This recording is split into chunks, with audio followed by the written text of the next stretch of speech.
Hello, everyone, and welcome to State of the Realm. It's we're 3 weeks into the year, and this is our first show. Not a lot going on in 14 at the moment. We're not going to force shows down your throat, but this is one that we have wanted to do for a while, and we've been waiting for our guests to, well, basically not be a spoiler landmine to anything that we have to say when it comes to talking about Final Fantasy 14. So this week's going to be a fun little chat with a few fellow podcast friends. We have the Grinding Gear guys joining us. But before they say hello, I'm Mrhappy. Of course, Sly is here as well. How you doing, Sly? Happy New Year. Happy New Year. Yeah, hope it's been a good one. I know you're going on vacation next week, so we won't have a show next week. Heads up. I was actually planning a show for next week, so I'm glad you told me that. So, yeah. Thank you. So we know for sure now. You're welcome. And then, of course, we have the headliners, the podcast crossover. We have the gentlemen, Garrett and Kyle from Grinding Gear. How you doing, both of y'all? Is this where I get to say, no, I'm happy to be here? Oh, nice. No. God, no. God, no. He's been calling this the happy hour all week, you know, so. Yeah. Holy fuck. Dude, it's so funny. I was already started. I was on the phone with someone the other day, and they said happy like 40 times. I'm like, I'm not going to do it. I haven't spoken to this person in a while. I'm not going to do it. After like the 40th time, they went, no, I'm happy. And I'm like, all right, I got you all the same. Okay. Like you did it to yourself. I don't even have to do it anymore. So thanks. Job's done. That's pretty Sly. Do you do it as well, Sly? Or do you jump on one of those if I give it that's pretty Sly? Okay. We do it for him. Excellent. I pulled that on Kyle yesterday. I don't remember how you worked Sly into a sentence on stream, but I was like, no, we're talking to Sly. And nobody ever does. And see, that's the thing. Y'all are actually the first ones to do it. It's just usually, no, I'm happy. Every episode. It never fails. Just giving you your chance, your dues, You're probably behind a few scores on that, I'm sure. Yeah, he doesn't fox around with that. Okay, look, I'm drinking because I like it. I'm not drinking out of sheer, necessity to get through that, but But you know what? I'm helping. Sure. The hobby of drinking? Is that what you're helping? Mm-hmm. Yes. Okay. Just want to be clear. Sure. Okay. Yeah. Mm-hmm. All right. So before we get into our discussion, I don't actually have to do a sponsor read because I'm going to edit the sponsor in for the YouTube side of it. So this is just me here. Just Magic Spoon sponsor up here. Before the video kicks off, though, we do have a sponsor, Magic Spoon. Yep, new year, but Magic Spoon isn't going anywhere. I always say that I'm excited to get a better variety of protein options in my day just to shake things up. And Magic Spoon's delivered with cereal and treat bars. But this month, they sent me a new product on top of that, granola. I was so pumped for it, I may have eaten one of the bags before recording this. Oops. Either way, between that, the treat bars, and the cereal, I'm swimming in options now, and they all taste awesome. For the granola, I don't know if I like peanut butter or honey almond better. It's a tough choice, but they're both pretty good. So if you'd like to try Magic Spoon while also supporting the channel, then click the link below to get some today. Build your own custom box of products with tons of available flavors to match your daily needs. Best of all, use my link and discount code Mrhappy to get $5 off your box. You can also buy it at your local grocery store if you prefer, or even on Amazon. And if you don't like it, Magic Spoon has a 100% happiness guarantee. Let them know and they'll refund you, no questions asked. So click the link below or scan the QR code on the screen and use code Mrhappy to get $5 off, or go to magicspoon.com/Mrhappy to save $5 on your order. It even works in Canada and the UK. Thanks to Magic Spoon for sponsoring yet another video, and now on to said video. And it's done. Magic. That's on the YouTube side. That's not on the Twitch side. That's what they pay for. They don't pay for the Twitch side. So separation of this. I've been there. Magic. All right. But it is great to finally be able to. This has been a long time request since you guys were probably getting to around Shadowbringers time. I think. I'm happy. I am joyous that it has been a request for you, because we get the question a lot of when like our chat is like, what are you going on? And we're like, you know what? I'm not restricting you. Go ahead and say it. Like, get it out your system. Like, I know you're just saying. I know you're just saying the word. Here's the thing. I don't have to, because you're afraid nonstop. Like, you've done it. I get to kick my feet up and just witness. Got it covered. Yeah. Yeah. Exactly. So yes. Really pleased with myself. Yeah. No, it's unfortunate that Garrett and Kyle are not names that I can even remotely come up with. No, but we have our own memes. Kyle punches drywall, and Garrett usually cheers him on. So, it's a... Garrett's always a serial killer, but never the main serial killer in a show about serial killers. Like, yeah. So we got some light, media lore going for us. But yeah, we're weirdos. We picked our own names because why? Why did we do that in 2011? Because we thought game tags were not a thing, because Twitch wasn't a thing. Yeah, we were thinking it was like, radio people, they use their real names. We were covering StarCraft, and like multiple of the best players at the time were just named after copyrighted brands, and we thought that was dumb. So Nestea, there was some weird names in that. Yeah, that wasn't even a little difficult to explain what you were talking about. Well, what are they gonna do? Like, oh man, that guy's Tarrasque. I bet he's badass. Look him up. He's Gold League. That'd be disappointing if I use my real name. They're like, he probably has a life. He's probably busy. That's why he named himself. Named himself. Well, don't kill my magic spoon if he's a serial killer. That's it. That's the sponsor would like to live. Well, maybe I'd eat a lot of it, and I need your code. There you go. Yeah, get the granola or the bars. They're the best.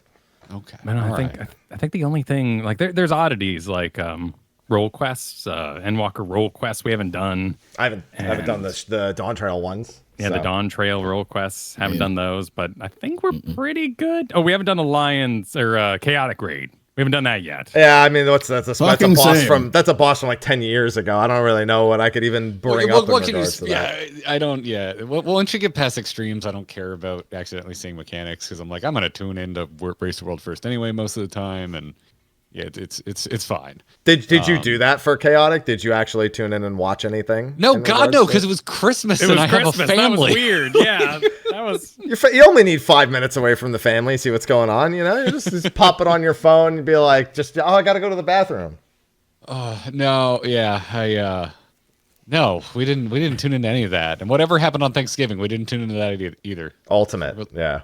That's right. Oh yeah, that was over by the time we got back, we did. Right? No, you're right. We tuned into day one. We did watch day one of the Ultimate Race of the World first, and then we were like, oh, well, maybe it'll still be going when we're back on Monday. Nope, never mind, it's over. No, it's over. Thank God. That's true. Yeah, the end of the year was rough for those of us in North America that celebrate North American traditional. Or I guess Thanksgiving is very specifically United States, but at least that time of the year, anywho. Yeah. So it was weird, but yeah, I don't know what you're talking about. You haven't done the role quest, like yeah. You're saying there's nothing happening in Final Fantasy 14. You weren't. They didn't set your world on fire with patch 7.16. You're not super excited about one emote. The JoJo pose was cute. It is a cool pose. Yeah. I just cover your face and literally do anything, and it's a JoJo pose. Is what I've learned at this point, because people are like linking me like pictures. Oh, it's like this one. I'm like, that's literally completely different. He's just doing this. Oh, he's just John Cena-ing himself, and then his arm is like in a direction that's not the same. All right, fine. It's a JoJo pose. We got it. All right. Everything is everything is a JoJo pose. You actually do your due diligence and check if you're getting one guide. We just get told things and we assume they're right. The difference this time is that Kyle has actually seen JoJo, so he was able to deduce if it was a JoJo. I was demanding a bit more curvature in the body to be truly JoJo levels of emoting. And it should come with a free half shirt as well to show off your abs, because that's very important in the JoJo sphere. All about the midriff. Yeah, you gotta have some. There's plenty of midriff in Final Fantasy 14. I think they've got that covered enough as it is. It happens. First, like nice matching set, which is like that tanking Ifrit set. There's like so much of my man chest on display. It's wonderful. Oh yeah, the big window that you had. Plunging neckline, which is the only plunge I have left on Dark Knight. So I gotta do what I can with what I got. I'm from New Jersey. We're used to the V-necks. Wow. So very, very familiar territory. All right. Well, as a proper introduction, while I obviously said who you guys were, you both haven't had an opportunity to say who you are and do an introduction as the first time on State of the Realm. So I would ask that you do just that in however a method you both deem fit. Kyle, would you like to do the honors? I usually let Garrett talk, so maybe this is my turn to do it. Okay, well, fine. I'll do it. Doing a great job so far. We run a YouTube channel called Grinding Gear. 3 to 2 years ago, we switched from covering Heroes of the Storm, the MOBA by Blizzard Entertainment, which was on its way out, to exploring a little game that I had gotten interested in from a friend. And I was convincing Garrett, who is currently in Shadowlands World of Warcraft, to check it out. And we started making some MSQ videos. Around Shinryu, we tried our first extreme, and Garrett went, holy shit, this game has combat. And things have gone a bit more serious since then, I'd say. And that would be the shortest trajectory I can give you. I think that's solid. It doesn't need to be short. You can take whatever trajectory you want. I mean, I could go back to StarCraft coverage and, post. It was 2010. The United States was in a terrible recession, and we couldn't find jobs. That's when this really started. And so we podcasted. Yep, that old chestnut. Yep. So, no, we've been working together a long time. So we're properly duo streamers now. We used to, for the longest time, we just podcasted together, and then around when I started getting into Final Fantasy 14. We were like, can you duo stream? Is that a thing you can do? Because I don't watch any duo streamers, so this was a very alien concept to me. And it appears to be working out. I'm having a good time. Our audience claims they aren't sick of us yet. You don't have to read everything by yourself. That's really nice. That is very. There's so much reading off. When I was new to 14, and I was like, wait, you all want me to read this stuff out loud? And yeah, thank God I have Kyle. I know you don't do that, Happy, but wait, don't do what? Don't do what? Don't you just skip the end game and start raiding, and then you take a day and catch up on cutscenes? Well, I know. I go on my alt and I do the playthrough properly. I don't just watch it. I didn't know. I thought you just watched cutscenes. Yeah, and I voice everything too. I try to get close to the voices the characters have to some capacity. I'm not very good at the accents of this expansion, not a specialty of mine, but I gave it the good old college try. Okay, all right. Because I accused our audience of gaslighting us after the first time we talked to you, and you were like, "No, I get to rating as fast as I can." So after you were off that podcast, I turned on our audience, and I was like, "Wait, you're allowed to do that? You're allowed to just start rating because that's what you're interested in?" You told me I was going to be ostracized from the community if I didn't pay very close attention to the MSQ, which I have now done, and I am very glad that I did. But was it a learning experience when I was first getting in on all of this? No, Sly and I are big. We used to do a show called AR Zivia when we had our resident lore nerd as part of the community. And he won most episodes. Sly's big on making sure he reads through and goes through everything. He's got far better attention. There's still one time now I don't. Like back then, sure. But then half the times, like, again, I told you this all the time, but like I'm a savant when it comes to like bar trivia, so I have to be under the influence to actually win any kind of trivia thing. And so half the time I was, I'd been a few beers deep, and that's how I won. Yeah. So state dependent memory. Yeah, no, I'm aware of that. Yeah. Comes back. So, I had a friend who he did that through nursing school. Probably not the best type of school to to drink through, but I mean, the hardest partying I've ever done is with doctors. Yeah, I mean, he passed with flying colors, so it's it works, I guess. Okay, but do you want him to be your nurse though?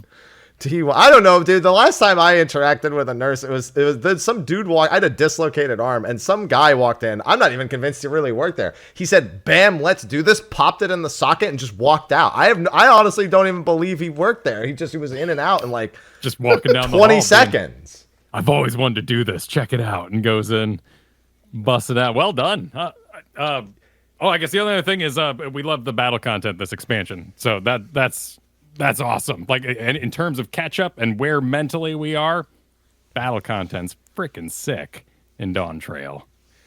Yeah, so your perspective is one that I feel like we don't get a lot on the show. While we do bring on occasional like people who are newer to Final Fantasy 14, a lot of people don't take your approach. You guys are, I said this on your own podcast, that you guys essentially eventify every single thing that is done. It's like, oh, this is the big thing that's today. And there's like, it's more like a show around the thing and not like just doing the thing. My phone scared the shit out of me just there. My mother just sending me a message. It was a ding. Yeah, it was a loud ass, because she uses Facebook because it's the only thing she likes to use for talking, and so it's the only time I hear that ding. Scared the shit out of me. Yeah, it's just a sense memory. Yeah, I mean, what you're describing was like, it was a new thing for us, and it really just came out of the fact that, you know, we were previously really focused on Twitch, and when we were when we started making videos on YouTube about our playthrough for Final Fantasy, we only started streaming it because we got comments saying, "What are you doing? Why aren't you streaming your playthrough of this? Why are you just making videos?" And eventually we got enough of those comments. We're like, let's try it. And we're like, well, YouTube has streaming. We could also go live here. And the ratio to people watching on YouTube versus Twitch was ridiculous. It was something like 300% more people were watching over on YouTube when we went live. And so we were like, oh, okay, I guess we should stream on YouTube. And the way YouTube is very different on the back end when you're getting ready to go stream than Twitch. If you're listening or watching, you've only streamed on Twitch, YouTube makes you essentially like kind of schedule a stream. And either ahead of time or when you go live, it essentially burns a unique link every single time you go live on YouTube. And it lets you make thumbnails.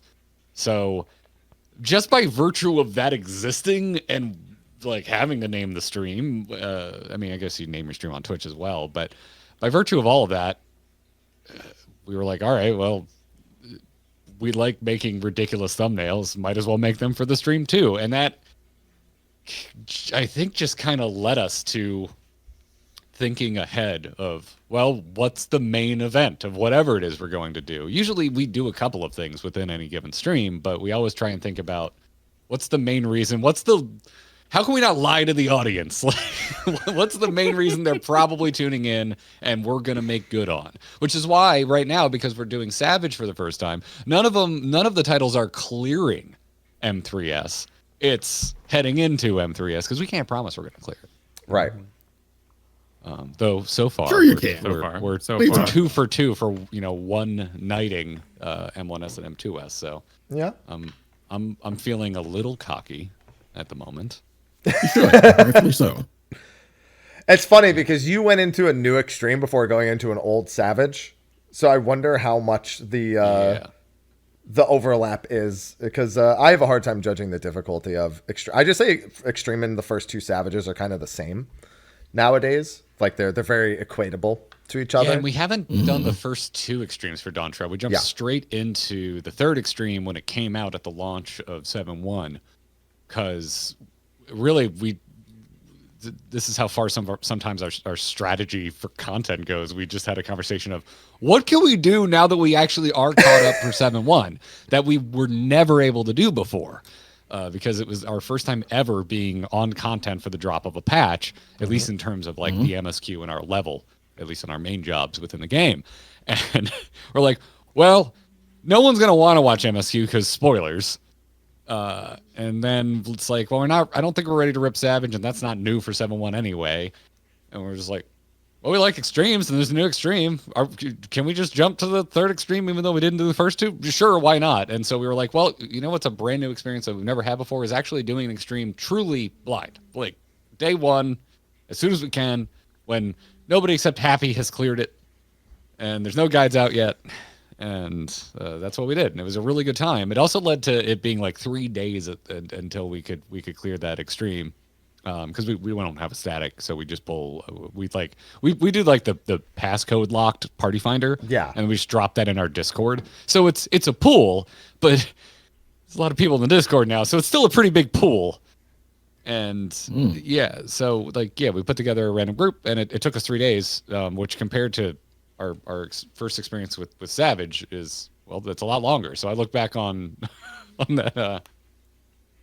On Speed Extreme, and I'm like, okay, that seems harder than the Savages we're doing right now. Although I will say we are doing Savage with a guide. We kind of do it, take it mechanic by mechanic. Like whenever we end up dying to a new mechanic we haven't seen before, then we pull up like the next little chapter of a guide, and we kind of scoot along as we go. That way, Chet still gets to enjoy us dying horribly to something we've never seen before. Exactly. It's funny because during Ultimate, we have people who are looking ahead so that when we get there, like if we're not like in the forefront of something, that we have an idea of what we're looking at. So even if we need to form a strategy, they've already seen what happens so we can start to work on it. I don't do that. I literally am like, don't fucking tell me anything until we die to it. That's it. So it's pretty much the same exact rule, even when doing like something that's like really high end on content. It's like, just leave me alone until that point. But so you are in the kind of level that an Extreme and Savage are kind of like, as people who are literally brand new. You've obviously done the earlier Extremes as you were going through the MSQ. You've done some of them. We went over that. Most of them. Like I think we've done every Extreme in Shadowbringers and most of them in Endwalker. Yeah, and it was pretty rare to see an Enrage. I think we had an Enrage on Heidelin. That was like our only real... Those piss waves killed too many people. Well, yeah, that happened. Yes. That did actually happen. World's last Heidelin clear. I think we did that the day before the servers went down. It was a fabulous good time. Heidelin kicked our ass. The plan going into that stream was Zodiark, and Zodiark Extreme is extremely easy. Yeah. And so Kyle's like, let's do Heidelin next. And we were live for like 5 more hours than expected, trying to clear Heidelin Extreme blind. Yeah, it was an experience. She absolutely humbled us, big time. But yeah, it's interesting. I think I would say at least M1S is probably on par with the third Extreme from Dawntrail.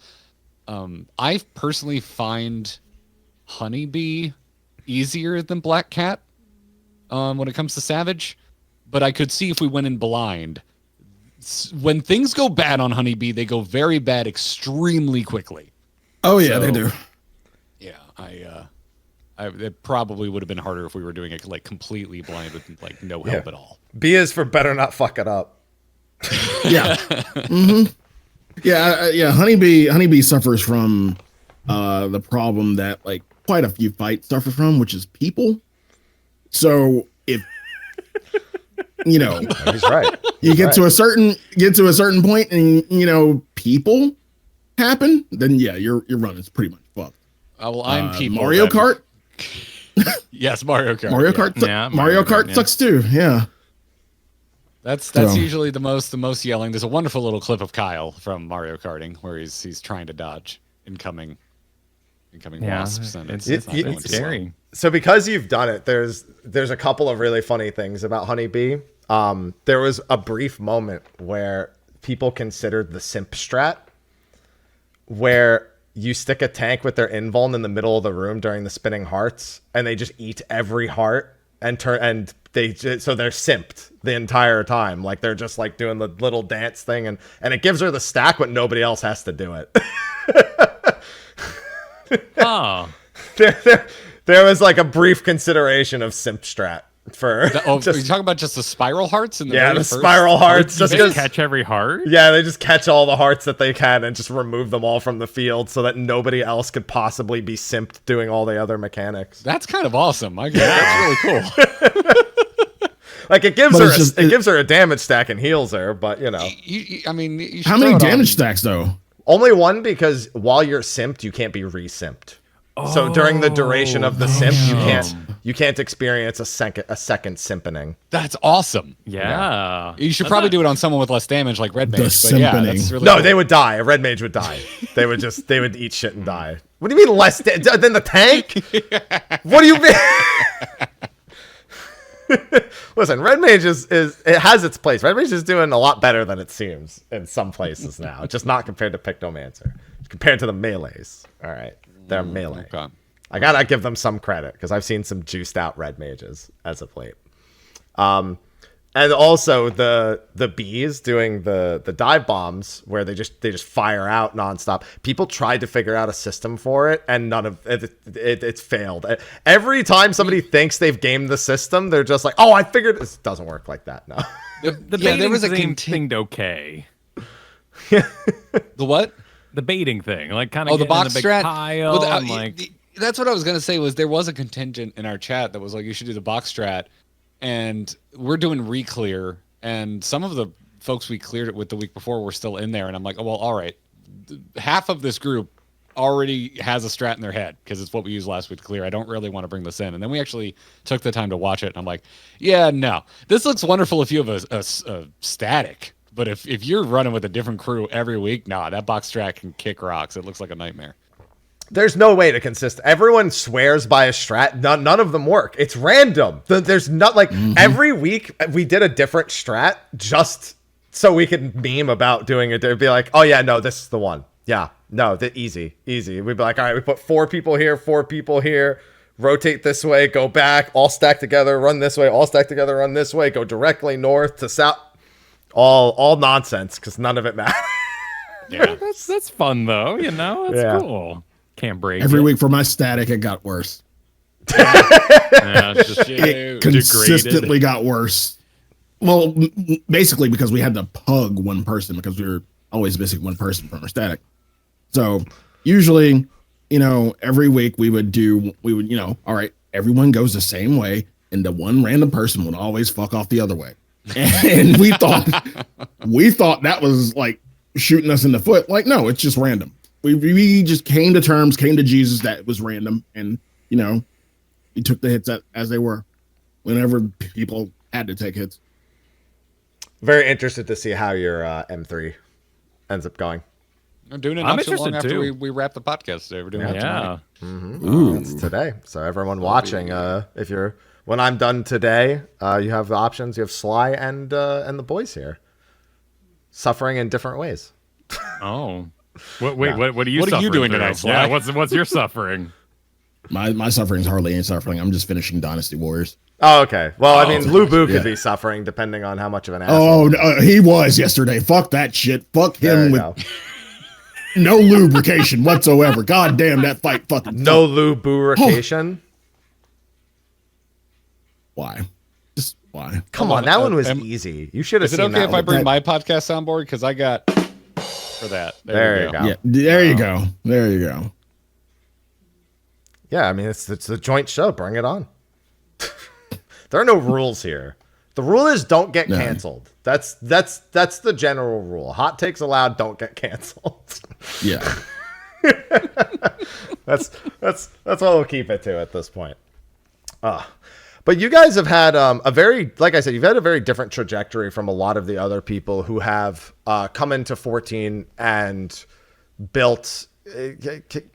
How do I want to put it? You've built up your viewer base within the 14 community in a way that is more receptive to long-term enjoyment and entertainment, I guess, is kind of the point. But I also feel like that gives you a unique perspective on the game as it is right now. Because I'd say you guys have a fairly healthy relationship with Final Fantasy 14, or have. You've not really rushed. Everything has been kind of like just a measured experience going through. Whereas ours is unhealthy? I mean, we're caught up. Like we started unhealthy, and it's like because of that, we're so far ahead of everything that we kind of we're past the point of being able to see what's in front of us. You know, we can only like criticize or feedback on the way things are now. Yeah, effectively. Fair. Okay.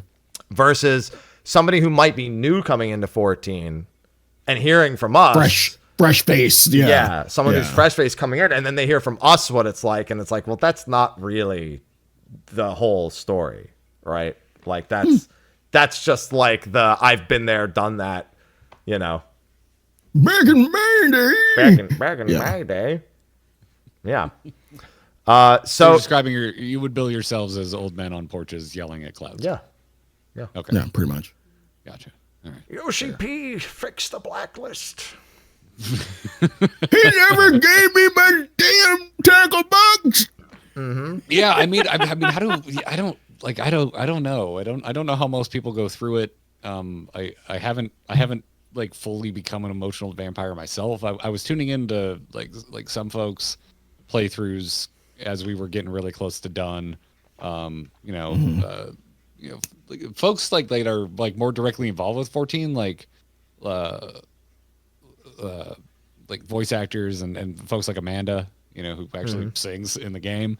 But like they take longer breaks because they're working professionals and they have to go actually like do work for the game, and in the case of someone like Amanda, go show up and do the concerts. So I haven't been keeping up with it, so I look at them and I'm like, I don't know, we seem like we went through pretty fast. But I'm sure there's folks who just like beeline it. Well, I'd say that if we're comparing it to the relative boom of Shadowbringers, the COVID boom, where a lot of people came in, we're talking about the average person was probably playing the game 5, 6, maybe even 7 times a week. And every stream was, I'd say, because it was go live, talk to chat, stall a little bit, and then get just a tiny bit and just get like a tiny bit done. But they kind of exhausted through everything a lot faster, I'd say, on average, than you both did. You guys stopped and tried to experience content along the way. You weren't so focused on making it to the end and only experiencing the one part, which I actually think, looking back, was probably a really smart choice, because though you mentioned the emotional vampire thing, I'd say that in terms of being an emotional vampire, if all you're ever doing is story and then you stop doing it, that's where people kind of experience the loss of interest in terms of viewer base, because they haven't built their communities that way. They've built them on the, I'm crying at this sad scene and everyone wants to see you in tears, and that's all they want. Yeah. And again, it's like, I don't know, maybe it was ignorance. Like, cause it took me a while to kind of like realize that there was an audience for that, because I came from World of Warcraft. It's like, well, I do like Warcraft lore, liked it. It's starting to get good again, I feel like. But back when I swapped over to 14, it was at what I see as like the lowest point it had ever been at, which was Shadowlands. I think they really, screwed the pooch on the narrative there. It's subjective. Some people like it, but it wasn't my thing. Whatever the case is it took me a while, and that's why I was like, all right, let's try making videos, and we made some videos, and the folks were like, all right, well, you should stream it. And thank God we were already done with Realm Reborn, because if I streamed Realm Reborn, I don't think people would have wanted to watch, because I would have been making fun of it the whole time. It's horribly dull and slow. There's some good stuff in there, but the few pieces of meat are in between massively long, barren wastelands of desert of disinterest and clicking on boxes. And yeah. I mean, you don't like having to click on like 4 individual bodies and then walk over to a box, then walk back and pick up 4 more individual bodies. But that was decently dramatic. I just want Alphino. Yeah. Like, I'm sure a lot of people do. Oh, I wanted to kick Alphino off jackass, a cliff. Like, tell me what to do all the time. Yeah, Alphino was driving me nuts. I liked Tataru pretty early on, and I was like, can we just get more of her? She seems like more equipped to lead than this little elven boy showing his midriff. It was a little weird.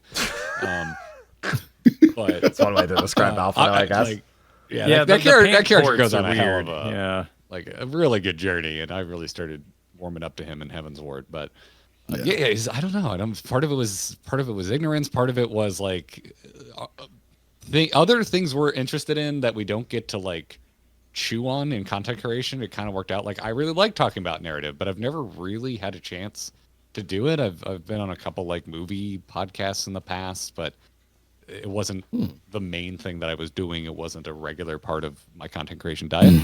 But that's the stuff I listen to. Like one of my favorite YouTube channels is Red Letter Media, where they just just talk shit about movies all the time, and I find it really funny. But also those dudes are really smart, and they're big nerds about the 3-act structure and the hero's journey and all that kind of stuff. I love talking about that stuff, and I haven't really had the chance.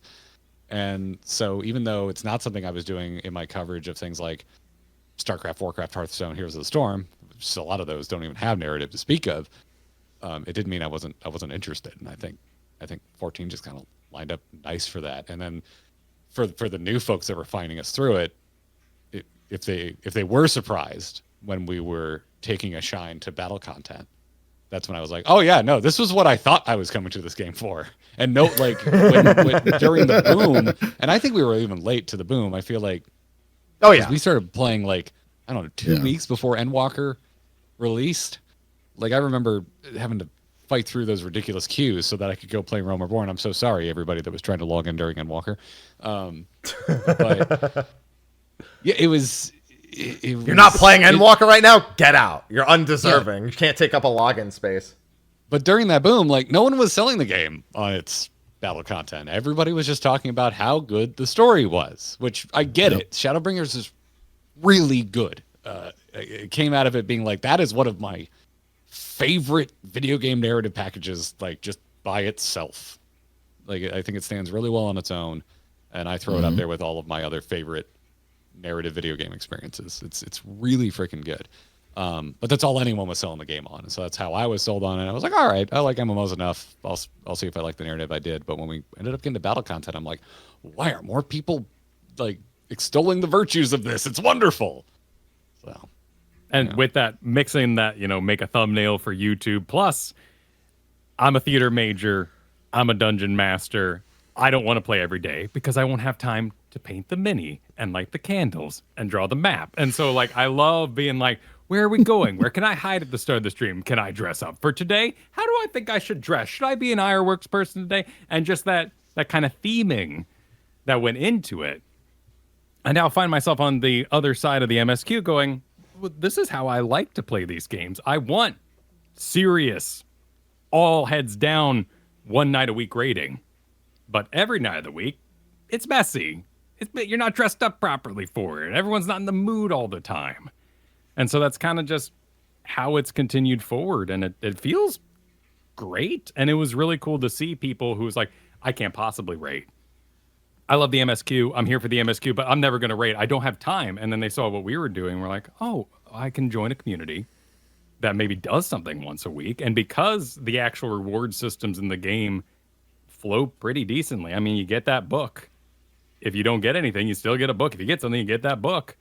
You're going to get the gear at a pretty decent pace. And serious once a week is not impossible. Where where we came from with World of Warcraft, like, you're not going to complete a thing. And you're going to be way behind.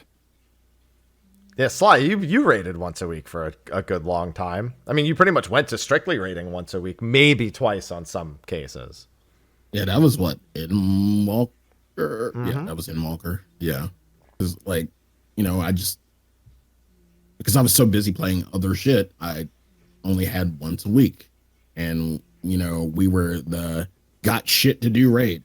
That's what we build ourselves off of. And, it eventually got done. But as I got to Dawntrail, I'm like, you know what? I want it a little bit quicker than once a week. And so, I moved it to, team shit, got shit to do. And so we went a couple days a week, and, it got better. It felt a lot better, honestly, than once a week. But, I still appreciate the fact that, even with that 1 day a week, like you said, Garrett, like you can accomplish a little bit in this game. You can, get a little bit of prog and feel good about yourself with that 1 day. Do you feel there's any... Oh, sorry. I will say we're doing a re-clear on a separate day right now because we're going to go blind, quote unquote, mechanic by mechanic M3S tonight. We don't want to have to get Black Cat and the B out of the way before we get in the headspace of,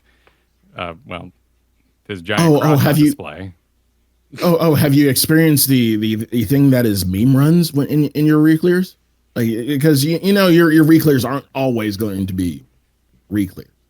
Like you will meme in Honeybee for about like a good 30, 45 minutes before you even get to do prog. So have you experienced that? Kyle calls it microwave reclears. It's quick, but not particularly kind to your palate. Like it's soggy, it's messy, but you get it done. Yeah, and that's okay. Plus, I'm having this whole thing where I'm trying to learn how to shot call in this game, and I'm also the tank. You're shot calling. Yeah, if anything is right and left, oh god, I'm so sorry. I'm giving you tank directions. So, and I got used to it too. I just switched my. Kyle doesn't complain about it. So, no. And the other 6 people, we don't let them speak. So it's just everyone in chat saying. I will say, if there's one thing that can save you from the potential disaster of people, not letting them speak, probably. Speak is, yeah, that's the big one. That is the big one. And you shot calling, you not knowing. I'm sorry, go ahead. Go ahead. You go ahead. Go finish. So I was saying, you shot calling and you not knowing right or left takes me back to, well, at least you didn't have to call starboard or larboard. We did that series, and so we eventually ran into starboard, larboard, and I was like, "What the hell is a larboard?" That was messy. Yeah. Yeah. I like to think that people, because I'm the stream view, so they see my Astrologian. Yeah. They see me sweating so hard constantly, just trying to keep up a 30-second dot. I think they all kind of go, maybe we won't rescue this guy. Well, we won't pull him into a pit. Look how hard he's worked. It's quite endearing, actually. Maybe we should let him clear. Let him do it. Allow him to clear. Please, just let this guy have his moment. Because we are missing that muscle memory. Like, we're going into hard content, and only now after, like, 3 weeks of having at this, am I kind of getting that, like, oh, has it been 2 minutes kind of feel. Whereas if we'd been raiding and getting to this point all along, things change. And I totally get how that could be disastrous to your muscle memory. But it is still a learning phase. And it was weird doing Sphene first. Because you had a lot of people be like, why aren't they slide casting? And you're like, I got to go all the way over there. It's clear on the other side of the world. I got to go stand in that corner. Now, of course, when you get into Black Cat, you're like, oh, I got to move. I have 30 seconds to move 5 feet. Yeah, this is doable. Yeah. It's going to be really funny seeing you do ultimate at some point. Now, I want to ask you, you said y'all came in during Shadowbringers, is correct? During the time of Shadowbringers, around that time? It was pretty much, it was like Endwalker hype was in full swing because I think I created the character that I'm currently playing 2 weeks before Endwalker's release. Ooh. So I feel like y'all kind of came in into what I like to call the raiding renaissance. This was in like a lot of raid, became more accessible to more people. Do you think if you came in before the quote unquote raiding renaissance, you would have the same amount of time or fun factor that you're having now? I guess I'd have to know what you think the difference is. Well, the difference is like before the whole raiding renaissance thing, not a lot of people approached in-game content. Yeah, it was scary. It was intimidating. It was very intimidating to a lot of people. And so, once that raiding renaissance came and, people started doing a lot of teaching and a lot of, you come in the stream, I'll bring you into this content and we will go through each phase step by step and you will get the fight eventually. That was the raiding renaissance. Yeah, raiding was much more, far more clicky, if that makes sense. Beforehand, because there was just a smaller number of people interested. It's worth mentioning that until the boom in Shadowbringers, the game probably hovered around 500,000 or 600,000 active subscribers for years and years and years. And it wasn't until after COVID and the WoW boom that it jumped up over 1 million. And keep it. So if you think, there was already not as many people interested at that point. Probably 15 to 20% of the community at most was interested in raiding. And even then, I think that's really just counting for like the first encounter. And it was even less. The further back you go, the even smaller it is. During Coil, it was very, very low, and it was required for the story of Coil, too. There was no two difficulties. You had to know how to actually raid to do Coil's story. So that really hurt a lot of people. We didn't have Crossworld yet. Yeah, like a lot of like individual, like whatever server you were on, those are the only people you were raiding with. That's the only pool you could pull from. So not just like mechanically Renaissance, but actually socially, because we heard things about socially, like stamina bar, very healer stances, lots of weird things that you just go, now what? You were dealing with what now? Yeah. So the game systems were naturally inhibitive for people in a sense to get in. Heavensward probably being the biggest example of it. That was, I'm not going to lie, I'm surprised this game even made it to a second expansion after Heavensward. It was really bad, like as someone who played it on content. Yeah, because I'm trying to think, like the raid, so Heavensward raid, that would have been Alexander, right? That was Alexander. Yes. Yeah. I don't know. It's hard to put myself in that headspace. And also, like, you have content creators' experiences are going to be different from a non-content creator that plays the game as well, because we're lucky enough to have a community to pull from. But will we have that community to pull from if there wasn't cross-world? So you couldn't, no data center travel either. Like you couldn't go to, like, if you were, even if you were on Ether, you couldn't like go to Primal and like raid, like that's it. You were still locked within the data center. You were literally stuck with your family. Yeah. They've just, the pool and the accessibility has gotten so large to the point where the number of people willing to go into raiding has increased year on year. Because we've done a lot of the old content. We were straight up just carried through Coils early on because we were making... Not sad about it, no. Well, yeah, we were making those we were still making those MSQ videos, and a lot of people were like, hey, if you're actually into the story, you should really at least see what's in Coils, because it's pretty meaty in relationship to main characters from the MSQ. And so we had a friend just run us through it. And then, so it wasn't until Alexander that we actually were like, oh, let's turn on the mid-eye level, and let's go, and let's see it. And honey. I will say I was like, not even speaking to how hard it was back in the day, just from a fit and finish and how much I'm drawn to it from an aesthetic perspective, I was not impressed with Alexander. All of it kind of blended together. It was very samey until like the last few bosses. So I don't think it would have hooked me to be like, oh man, this is a game I need to always be raiding in. For me, it wasn't like, if I had done like Thordan Extreme, probably. If I'd done Alexander first, I think it would have been a bit turned off. Let me give you Heavensward on release. Gordius only being clearable by 1% of the community, effectively, and a smaller expansion, a smaller player base at the time to boot.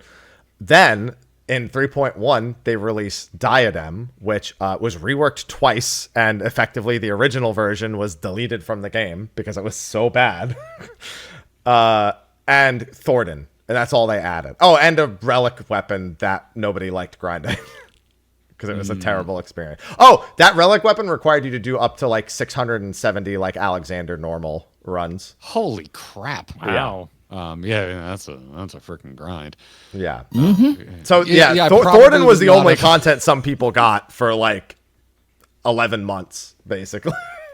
I mean, I would have already been turned off from the game just because stamina existed. That sounds like hell on earth. I don't know who in their right mind would ever think that. Stamina is a 1.0 thing.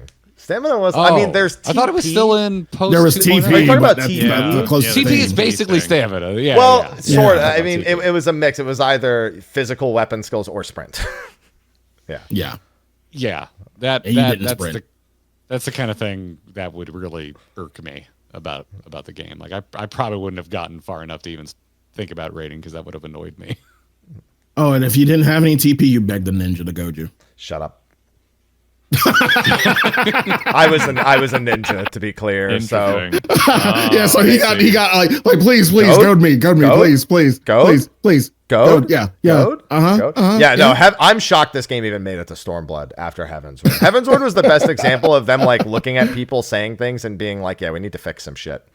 I mean, there's so much cool stuff on paper, like the Astrologian cards all doing something different. I love that idea, but I don't know if I'd want to be there necessarily. Let me put it this way. Astro was like terrible at first, okay in the middle, and then the most overpowered at the end because they just kept buffing all the cards to make them all like game changers, and then the balance was like I think the balance was like 10% to the whole party, 20% to one person, or 40% to, or was it 40% to one person? Yeah, I think it was something like that, depending on what royal road you had. But you hear a lot of people say they love that Astrologian, but I think we've all played a game where we love something because it's OP, and that part of that is the joy of just smashing numbers. Double duration, that's what it was. Yeah, it was you were a balance bitch, basically. If you didn't pull the balance, you're just like, no, fuck it. People would wait for the Astro to pull a balance before pulling the boss. Before they pull. Yeah. Yep. Yeah, we'd wait. We'd absolutely wait. See, that stuff's so cute. Like waiting. It's cute until you're sitting there for 6 minutes. I know. It's so classic. It's so that original MMO. It's basically enhanced AIM experience, AOL Instant Messenger. But I don't want to live there anymore. I've grown up. But it is fun. Would it surprise you to say that I want to live there? That was my favorite iteration. Yeah. Okay. Yeah, it was my favorite. Like the cards did something in every, like, beside like your hardcore raiders. Happy. Hi. Who think only one card exists in the deck, and that was your balance card. Everything else was kind of shit. Outside of raid, as I was leveling the job, I'm like, these cards are actually okay. And then you got to raid, and like, balance please, balance please, balance please. And it's like, they're going to ruin it. And they did. But it's OP now, so. Yeah. There's something to be said for a certain level of jank leading to more connection with the game or whatever it is you're interfacing with. I mean, think of literally any hobby. Do you put little drops of water in your whiskey, Sly? Are you? And I see you using a Glencairn. Like experimentally to see how a whiskey will open up. Experimentally, yes. Naturally, as I drink it, I only drink mine neat. I want to see how it is at the proof point. Mama ain't raised no bitch. So if it's hot, I'm not saying dump water in it. I mean, literally one or two drops. Yeah. That's the thing. The chemical reaction. To see how it opened up. Yeah. Yeah. Yeah, because like that's the thing. Like I like slow pour coffee. It's not convenient, but I like the taste. So I go through it. I go through that. That's nonsense. Like me with onions. I hate caramelizing onions because it takes so long, but I'll do it. Oh, okay. So inconvenient. I was like, what hobby are you into that involves cooking? Cooking. That makes sense. Okay. Yeah, water to the onion. What hobby? It's an onion. I'm like, growing your own? Where are we going with this? It's also worth saying we never played any Final Fantasy before this. Like collectively, the two of us, I beat 10 when I was a teenager. So Omega would have been a complete miss too, because we went in there as modern players of sorts, and we're like, who are these people? Why is there a clown? What's going on? I don't know. I spent an okay amount of time thinking about like what sets us apart from other people. And that's one of the things that for the longest time was hitting my brain was just like, we aren't really 14 Final Fantasy fanboys. Like I got 10 with my PS2, never beat it. I got 10-2 for a Christmas present, also didn't beat that. I've beaten two of the first two Kingdom Hearts. I love those games because I also am a Disney fan. But other than that, and like through osmosis absorbing a lot of the big moments for Final Fantasy VII, I just don't know a lot about the lifetime of this franchise. And so like I always thought that set us apart, because when we went and did Omega, I was really worried. I think if you go back and watch the early videos of us first stepping in there, I'm like, I don't know. I'm afraid I'm going to break some hearts, because it seems like a nostalgia factory, and a lot of people in chat seems like they're losing their minds. And what if I get in there and I'm like, who cares? None of this makes any sense. It's a bunch of fan service. But I actually really ended up enjoying Omega. And see, it's funny because I am that nerd, and I actually think Omega is, up until the last act, I think the last act is the only part that's even worth doing. Yeah. When's Ghost Train? Because Ghost Train's cool as shit. I mean, the fights are cool, but like I was always like, the story here is he's just like, bruh, just fight some old Final Fantasy bosses. I need to see why you're strong, and that's the whole thing. And I'm just like, wow, that's incredibly not interesting. It's literally Final Fantasy Bloodsport. That's all you're playing. I like Bloodsport though. Like I love. Is it Predators? What's the one where they take them to another planet to hunt them? I love that movie. Was it single Predator? Like it was like the revamped Predator. I think it's Predator with an S on the end, isn't it? I think it is. Yeah, that's the one. Yeah, is that the Adrian Brody one? That is the Adrian Brody one. Yes. He does Holy great. shit. Yeah, before they used AI to enhance his voice and cheat at the Oscars. Yeah. That's the Adrian Brody one. Yeah, whenever I think of Predator, I always think of Prey nowadays. Prey is my favorite Predator movie. Prey's amazing. Prey was good. That movie's great. I'm so glad that director's getting a sequel. But freaking what the hell? Where the hell was I going with this? But anyway, the end, and I'm with you. The story's very straightforward, but Kyle and I both love Sid and Nero. And that's the last time we saw them, and then they forgot they existed and never put them in the MSQ ever again. So you get a lot of them, and I just like the trappings. I love a tournament arc in an anime. Like I'm here for it. I love that kind of shit. So even though it was straightforward, it wasn't the Alexander storyline, which was like just goblins talking about cheese for cheese. See, meanwhile, Alexander was one I retroactively liked the entire thing, whereas Omega I only liked the final act. Like when it finally ties all back together with Alexander, and you realize that it was all one giant time loop that spans back like 1,000 years or whatever it is. It's like, okay, suddenly all the nonsense is not nonsense. Got it. All right. It all made sense in the end. They're both cool. That final Omega fight like really impressed me. Just being out at the end of like just out in I love weird galaxy shit. It gets me. What about weird DNA shit? That's okay too. If it's Michael Crichton-esque and we end up with something like Jurassic Park, yes, I'm into that. Okay. All right.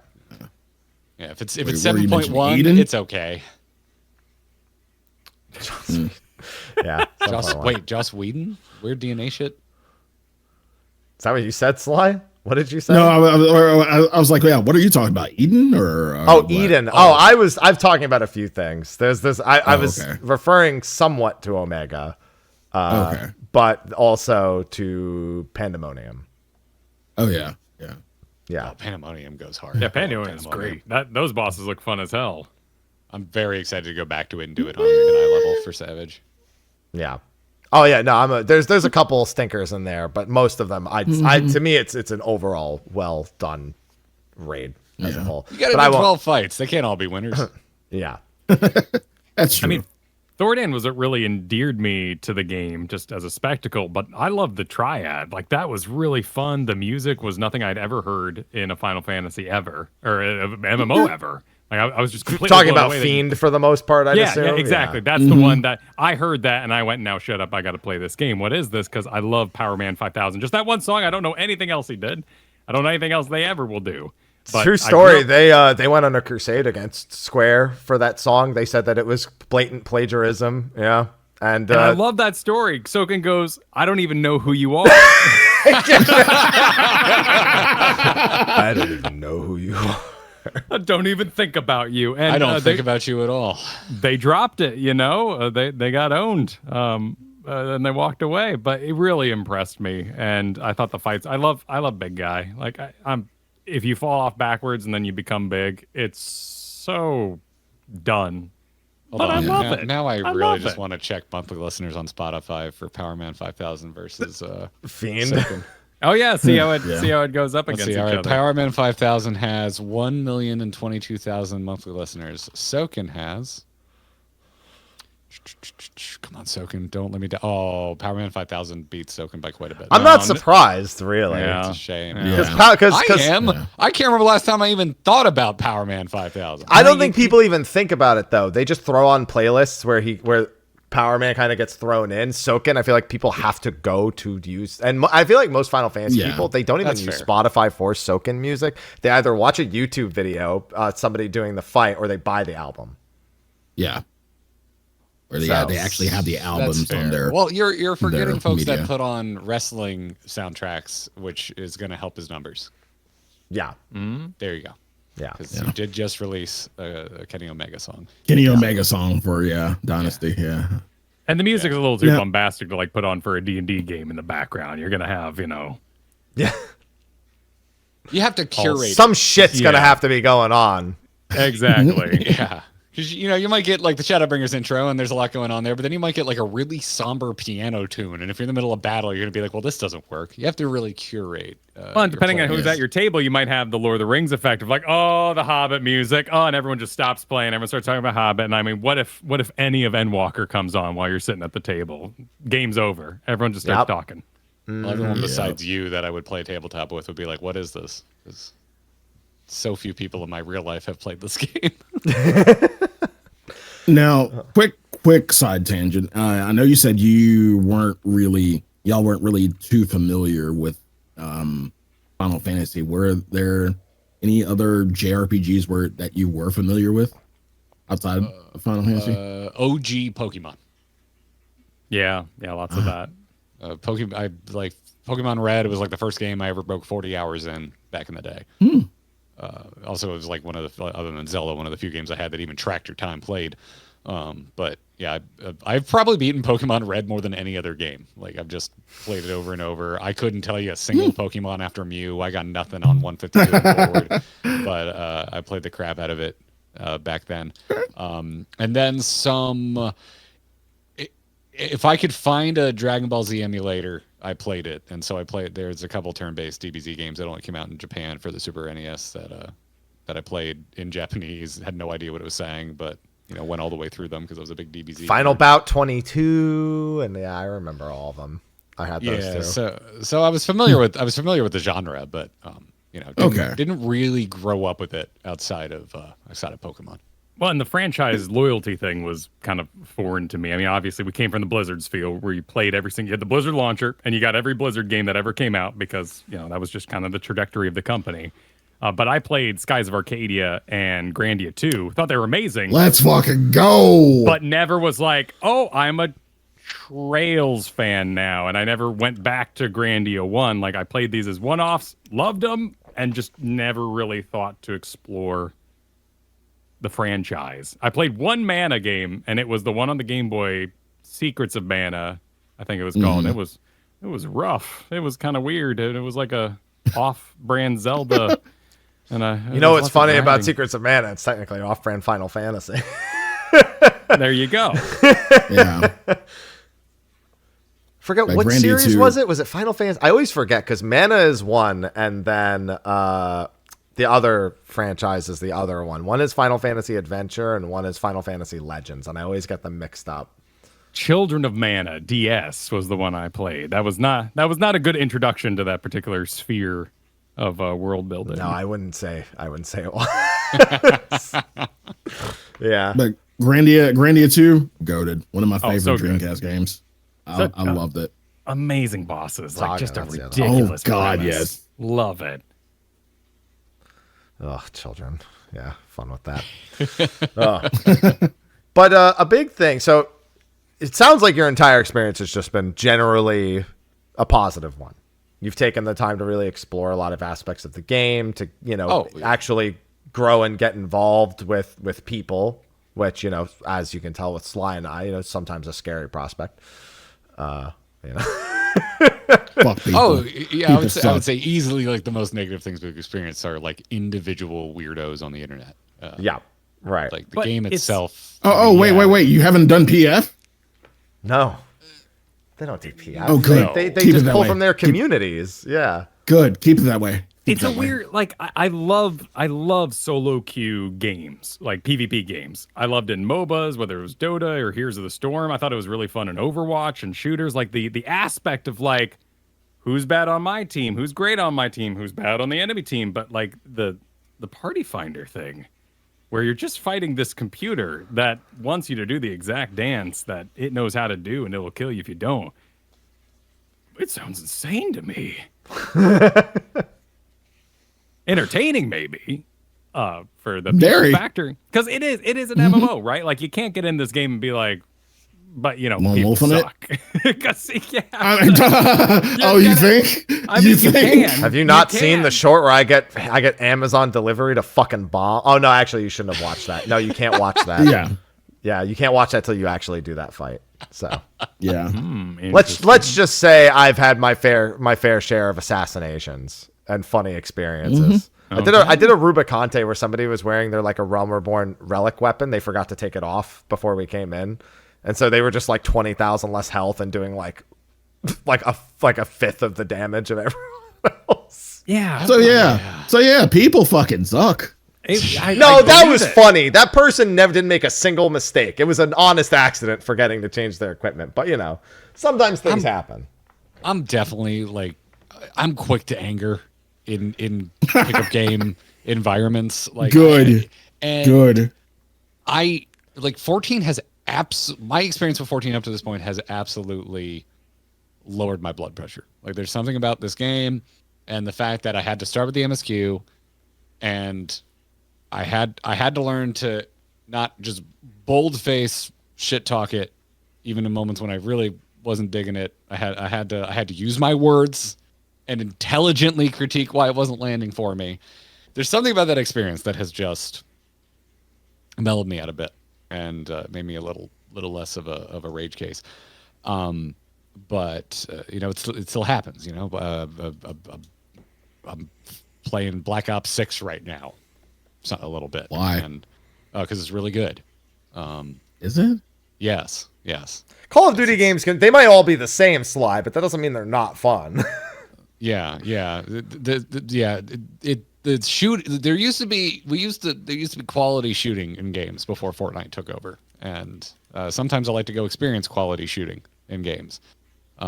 So that's what I'm doing over there. And yeah, I've realized, oh yeah, shit, I still get tilted. So experience it over there. And I don't really want to go back to that. And I feel like if I went into Party Finder, I would go back to being that person because I know enough. You sure would. I am no longer ignorant enough to not notice the truly dumb misplays. So yeah.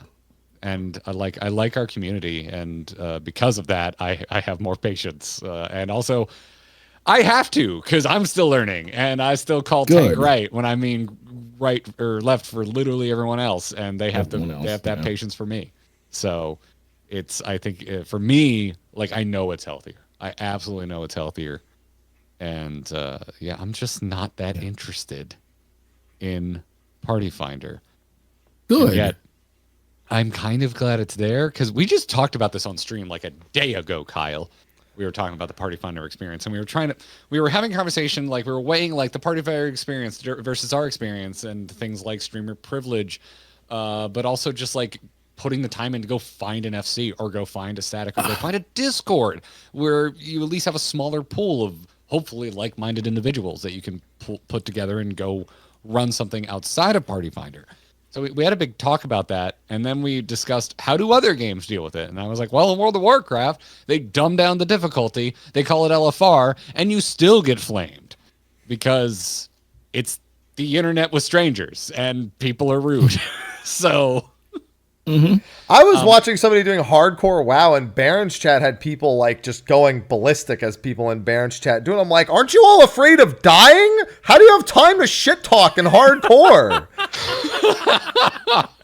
I mean, you can sit in an inn and it's probably fine. Yeah, then why the fuck are they playing hardcore though?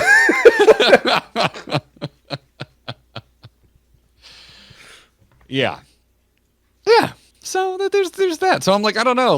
Part of me likes that there's no dumbed down, easier version to get through. And even if there was, I don't think it would really solve the, I can't believe what this person's doing. I'm so mad. Oh, I'm so sick of getting flamed. People are gung to flame. As long as you can find random people to play video games with, you're going to eventually stumble across people with bad attitudes, or vice versa. You're going to stumble across people who have somehow hit triple digits numbers, if not further, and still don't know what they're doing. Yeah. Or you find out you're the flamer. Yeah. Well, yes. It's a process of discovery. I have found out that I am indeed the clown in many aspects. Or you just don't end up doing anything. There's that too. The abandoned ship.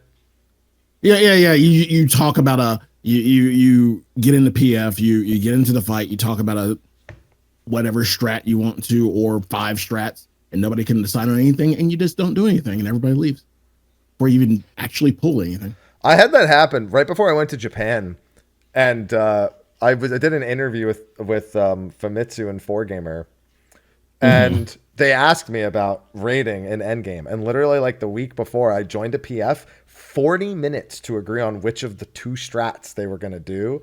Did like 2 pulls, wiped, disbanded, and I was just. I was so glad that happened the week before. I got to put that in a magazine. But that, again, at least you did pulls. This is like straight 5 minutes of like this, and this was Fiend. So this was like, okay, what are we doing? This is where like there are like 10 different ways to fucking do Fiend, and like, what are we doing? And like, I'm just sitting there. I'm just here so I don't get fined at this point. So I'm just sitting there listening and watching and everything, and then all of a sudden everybody leaves. Not one pull. So yeah, PF fucking suck. People suck. It can happen. Yeah. That comes back to that, like that jank though. Like you need a certain amount of jank. You need a certain amount of jank, or it gets too streamlined, and the game doesn't mean anything to you. And like I think that's part of 14's endearing jank, like because that builds reputations. You start to notice, you start to recognize names if you get someone more than once in your party finder group. And it makes you thankful. No. Thankful is not the word. Call the blacklist. Yeah. There's a thing that we call the blacklist, and yeah. If you see that name once, you just blacklist. You don't see him again. It's so funny when I leave a PF to get away from one person in the PF, and then I join another, and then they also join. I'm like, oh, for fuck's sake. Yeah. See, we don't need PF. We done rank play across all these games. Very familiar with this concept. But in those games, blocking didn't do that. You would just not be able to see what they typed, but you'd still get in a party with them. So you can't actually avoid people. You just can't. How would you do that? How does that work? When 2 tanks both don't turn on their tank stance and then one leaves. I've seen that happen.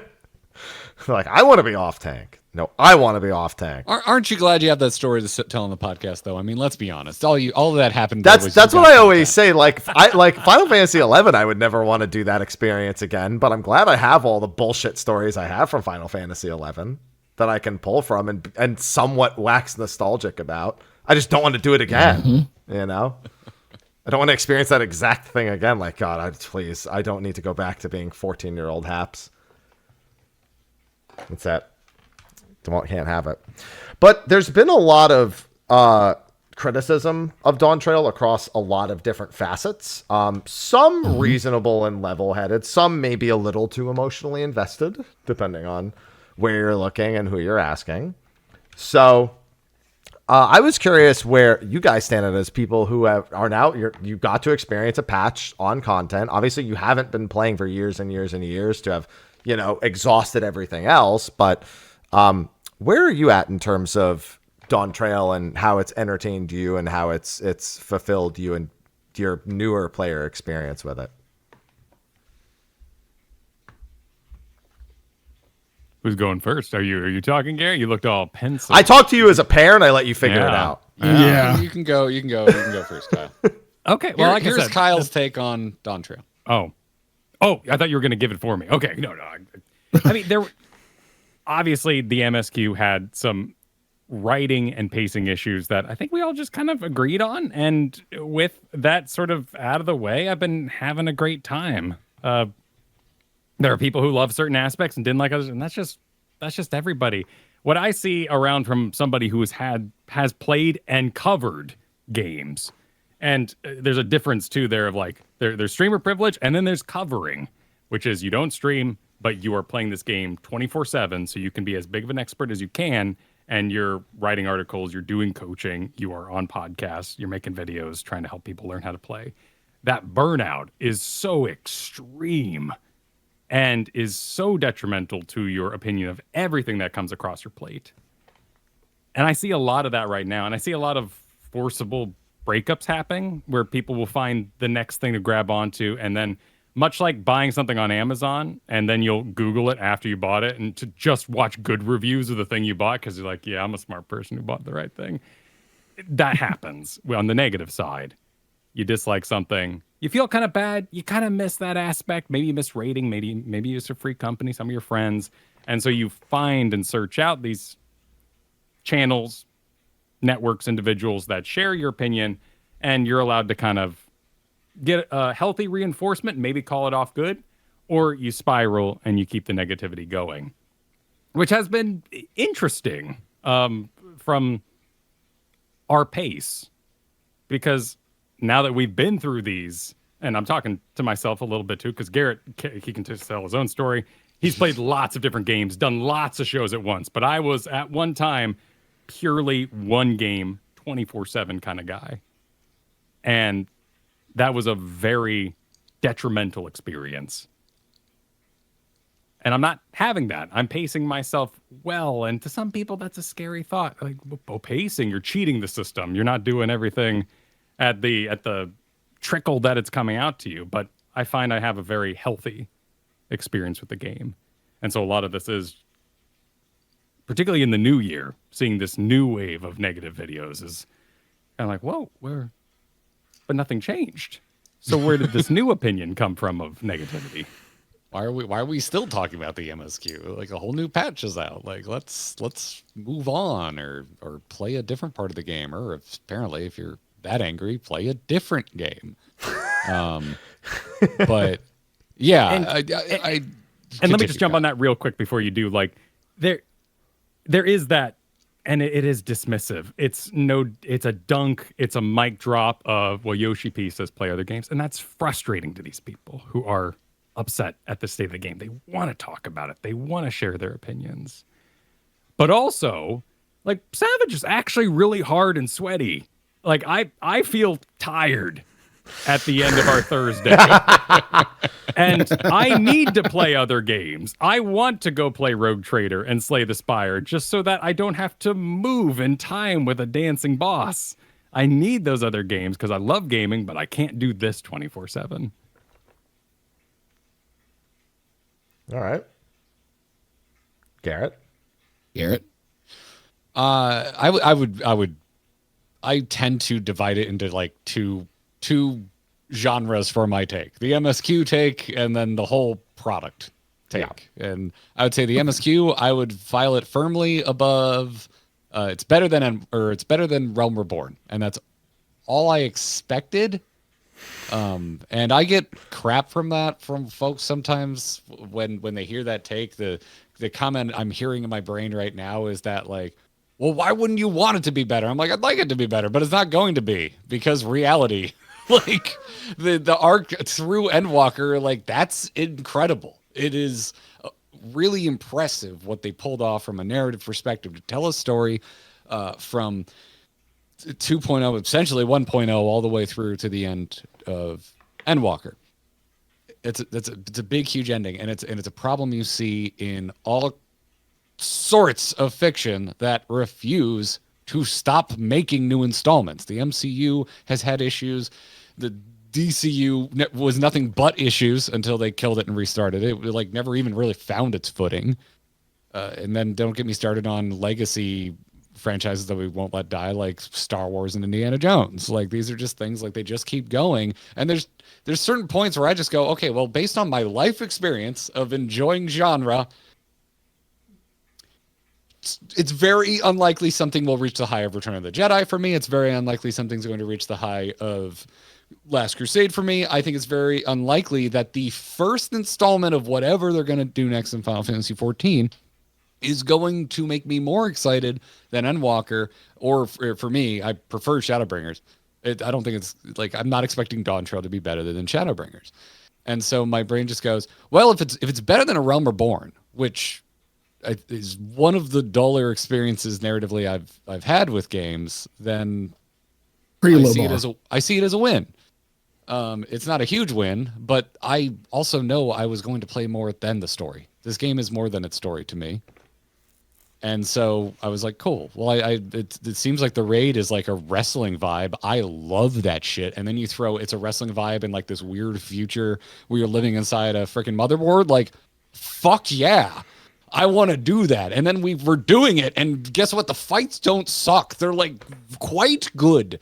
Like, some of the fights I've done in Dawntrail are some of my favorite boss fights I've done across MMOs, and I'm including World of Warcraft, a game which, even though I've had my ups and downs with it, I love very much. And some of my favorite gaming memories exist within World of Warcraft. And some of the raiding content that I have now engaged with in Dawntrail is on the level of some of my fondest memories. So because of that, I look at the whole product of Dawntrail and I go, it's pretty damn good. Like, I think it's in a fairly healthy state.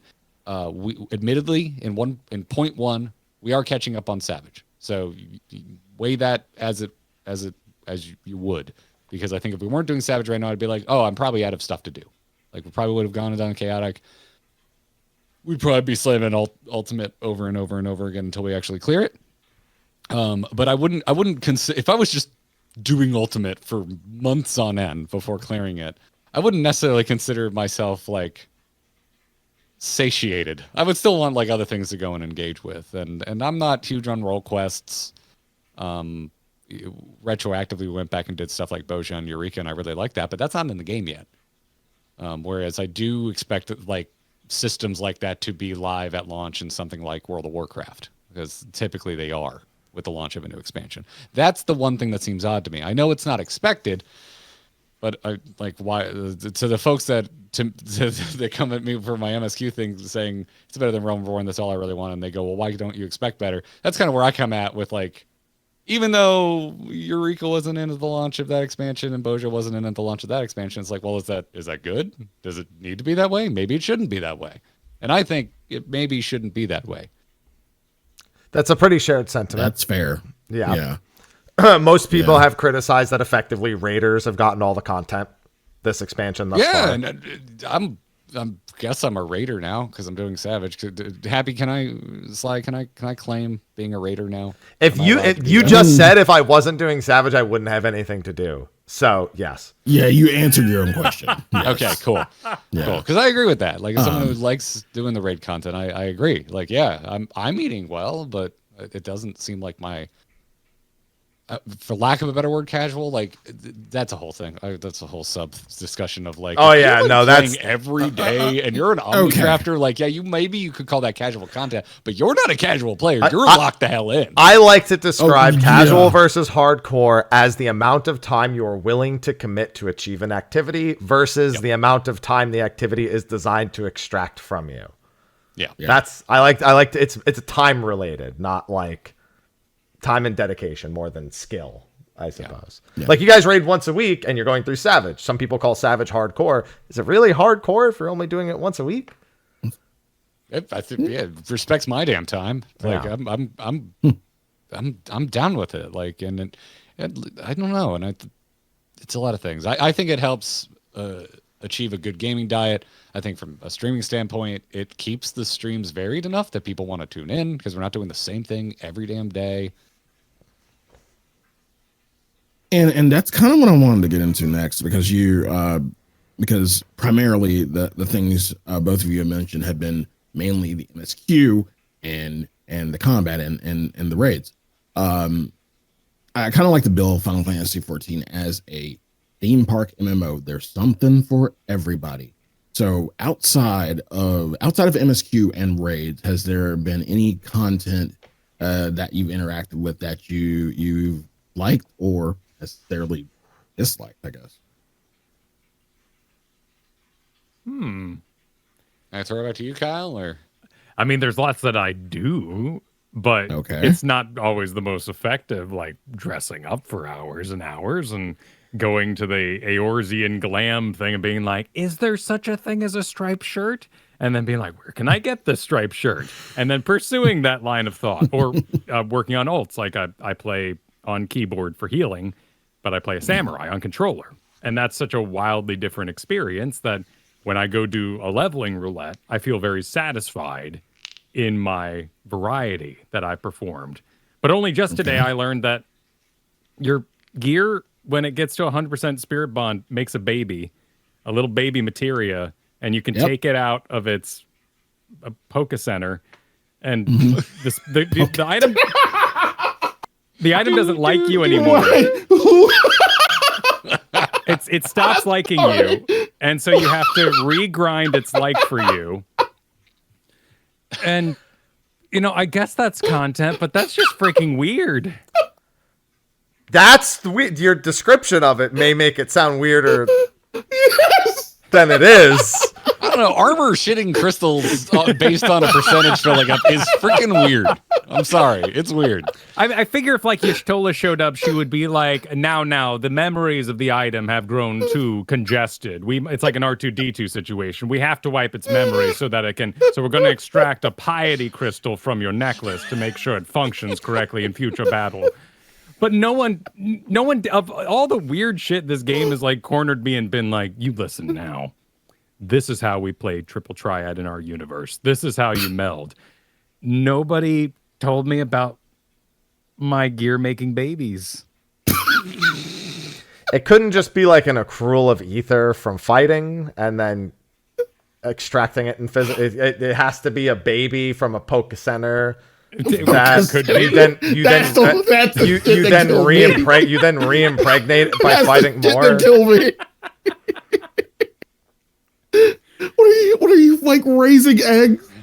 Yeah, he re-impregnates it by fighting again. It makes sense. Oh, I met an old man. It makes sense is not the line that should have come after that. No. You gotta be careful. A lot of the monsters you fight in this game are very sexy. You're gonna go home pregnant. Yeah. Be careful. I once met an old man who was performing illegal healing actions according to the Studium or something like that. He gave me his memories and now I draw cards. Like it makes as much sense than anything else sometimes. Oh my god. That's a good synopsis of the Astro Quest. That works. Yeah. That works better than the first explanation. Yeah, there's all the shit you can do with a gold saucer. You can do crafting, gathering, everything, but no, making babies in a Poke Center. Making materia babies in a Poke Center. That is the best thing I've ever fucking heard. I'm sorry. And I love that sense of discovery, and that's what MMOs are about. You know, like just finding old systems, exploring crafting, trying to figure out why this is for sale at this price and this isn't. I love that living, breathing world, TM aspect on the back of the box of video games. Living, breathing babies. Yeah, exactly. Materia babies, living and breathing. Yeah. You'd really like the anima weapon quest line, is what I'm learning. Anima, to be clear, before anyone say it quickly enough. It doesn't sound like anima. Okay. It's my favorite Blink-182 record. Noted. Anima of the state. It's great. Yeah. I've got a normal answer for you. That's very not Kyle, which I do. Fishing in this game is awesome. I love. Let's fucking go. Fishing. Yes. Fishing in this game is wonderful. Yes. I am like, I don't even think I'm level 60 on Fisher yet because I just haven't. Oh, trust me, you can knock this. You can knock this shit out in a day. You get a 6-pack and call it a fucking day. You'll be good. I've been trying to convince Kyle that we should do a video where we level fishing in an actual boat. In real life, we just bring 2 laptops out onto a boat while real life fishing, and then also fish in Final Fantasy 14. I don't know why. It's a dumb idea. There's a laptops going in the water, man. Well, 14 can run on a potato. We could buy that's some cheap. That is nothing. Yeah, I still though. The stream just goes down because the fucking laptop falls into the fucking lake. I'm trying to think of the least I've liked things in Final Fantasy. The Shadowbringers tank roll quest made me really mad. Variant dungeons is like a meme-worthy level of I don't like this that has become infamous in our Discord. You don't like doing the same dungeon 12 times? Exactly. Thank you. And I don't consider right-clicking on something a puzzle. That's not a puzzle to me. So, yeah. Criterion's cool. We made a whole ass charity event out of just killing Silky. Because that boss is hard. That was hard. Yeah, Silky is Silky is Silty. Yeah. But yeah, and I don't know. I hear later variants are cooler and have pretty sweet lore. The variants have cool lore, but they're not any sweeter. I think that first variant just being like Rubble Rock Dungeon with Nanamo was just like, way to put your least interesting foot forward content, because I'm just not into this. But that could be so much better. Yeah. Other than that, no. I mean, it's like anything else. I'm not that into it. I just kind of stopped interfacing with it. Like I tried Triple Triad once, and I'm like, it's like baby's first card game. I'm not into this. And until you start getting to the fucking cheaters, the cheater NPCs. Okay. Yep. And you got to do all the fucking rules, the pluses, the chaoses, the randoms, the fucking walls. Ugh. Yeah. I'm very grumpy about my card games. People think because I did a Hearthstone podcast for a decade that like, oh, you should, like, any card game comes out, they're like, you should play it. And they've only been right for Balatro so far. Like, I don't really like, I don't like Gwent in The Witcher, and like I don't get into side game card games very often. It's very, very rare. I like Magic. I like Hearthstone. That's kind of it. Do you do Mahjong? No, I do not do Mahjong. Okay. But I'm also smart enough not to smack talk because apparently it's very good Mahjong. I think I'd like it. I like cribbage. I like dominoes, right? So I mean, games are good. Games are good. Games are good. I think they should put Koi Koi in this game. Hanafida. Fucking Koi Koi. That's the one thing. Koi Koi in this game, Sly. I swear to God, it's the one thing. It's easier to learn the Mahjong. It's so simple. Okay, that doesn't mean they're putting it in. Should. That'll be in before fucking Blitzball ever. Well, yeah, I finally got him to say no to Blitzball, so I'm glad I got him to say no. So good. Water graphics would be too much on the engine. That's not the problem. The problem is Blitzball. It's just Blitzball in general. Yeah, that's it. That's all it is. My first Final Fantasy I ever played, I actually kind of liked Blitzball. That's because you didn't play it very much. You're like, wow, doing this once is kind of cool. Then you actually do it, and you're like, oh wait, this is just. And then you just get through the rest of 10.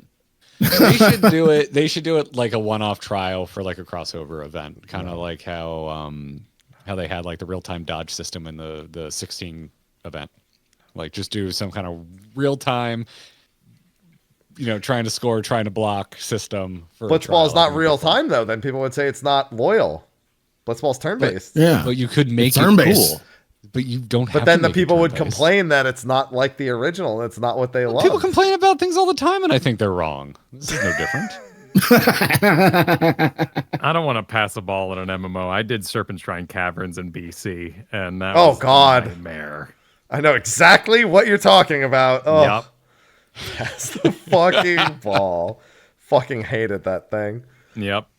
Oh, Lady Vash. Having to fish up a boss in there is one of the most thematic ways to summon a boss I have ever seen in an MMO. Cute.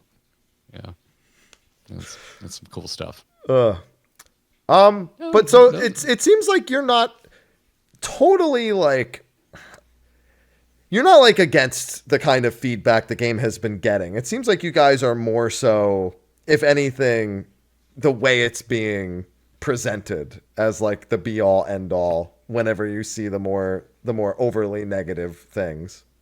Well, yeah, I mean, some people go as far as to like attack developers, attack voice actors, and I just like, that's where I just like, you should not be a part of this community because you seem like you're a shit person. But like beyond that, to folks just being like, I would like the release cadence to change. I would like patches more often. I would and because like so much of it's so reasonable. I don't know. I come from the Blizzard side of things. Like people are screaming at the developers 24/7 over in Blizzard games. So compared that to a lot of the stuff here, like, I don't know. I've seen so many reasonable takes, whether it's about MSQ or otherwise. Like MSQ, like so many people have said it wasn't terrible. I just think like the pacing was kind of off. And I'm like, yeah, that's a really sane reaction to what I played through. Like for the most part, I like the characters. For the most part, I like the story that was told. I think it could have been remixed in a way that was a little more engaging, but I like where we ended up. I like the tease for where we're going in the future. And then for the content side of things, I mean, I'm only just now getting to a point where I think I can even weigh in on the conversation. We're doing Savage for the first time. We're current players for the first time. And yeah, I mean, like I said, I think if we weren't doing Savage, I think I would be kind of more or less out of stuff to do in Final Fantasy 14.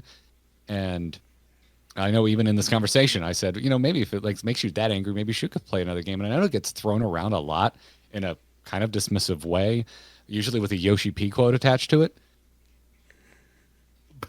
But I also think Go ahead. I was going to say, I think it's really fair to want to play the game more often. Like, I don't think you should dismiss people because they wish they wanted to play it more. Mine isn't necessarily dismissive. It's more coming from a place of, yes, I like Final Fantasy 14, but I like this other shit too. And I only have one body. I'm only one person. And I can dedicate only so much time to each per day. That's my thing. So it comes, it's not from a dismissive place because I love this game. I love this community.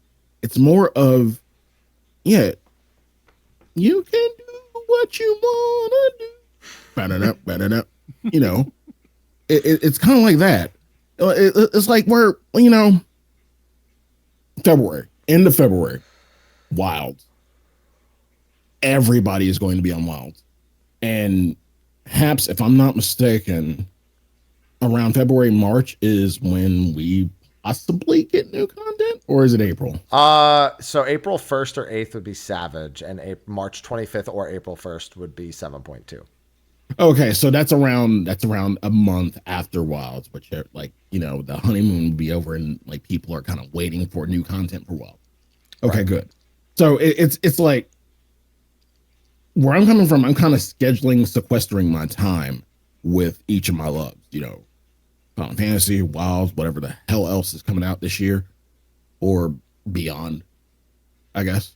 So right. It's not really dismissive. It's just more, you know, I'm only one person. It's trying to promote a healthier engagement with the game to like maybe step, because I remember with me in Final Fantasy 11, I had an unhealthy engagement with that game. And I would, especially as a youngin', I would probably have something closer to the more not so reasonable opinions that we have, not to the level of attacking people, but, you know, the way angrier. And I remember stepping away was one of the healthiest things I did with Final Fantasy 11. Yeah. And then coming back to it, you know, at times. So, and the other thing with it is, and I completely understand the other side of it. Yes. I mean, hell, we pay a monthly subscription for this game. You better fucking love it if you're paying for it. So yeah, I think saying that people should unsubscribe also it's not even just like go play something else. It's like a genuine, like, you can let developers know what you like and don't like by doing that. It is genuinely something to do. Yeah, you're voting with your wallet essentially. So yeah, like I understand the side of, well, you should like it. You're paying for it. So like we should be getting our money's worth is what I'm kind of sensing from a lot of people. And it's people feel like right now they're not getting their money's worth, and it's understandable. Yeah. Yeah. It's about not being dismissive on both sides. You shouldn't dismiss someone liking something or being okay with something and just kind of living their life. And you also can't be dismissive of people who are just, I want more to do. You know, that's just why patch cadence has been a big part of the discussion, because like waiting a year to release something you talked about before the expansion released is like. This game has made me decide between Shin Megami Tensei and Final Fantasy 14 so many fucking times. Every time I will side with Shin Megami, like hell, I was rooting for a fucking delay the last time when original Shin Megami Tensei 5 came in. I was like rooting. So a lot of y'all bitches in chat, you gonna be mad with me? Be mad with me. I'm sorry. Was it Shadowbringers? I think it was Endwalker or Shadowbringers. But either way, it was the one that got delayed. And I was like, that was Endwalker got delayed by 2 weeks. Yeah, it was Endwalker. So that gave me like 30 days. I'm like, yes, thank you. But nah, Yoshi P noticed his Elden Ring. He's like, I'm gonna give y'all 2 weeks. I'm like, where the fuck?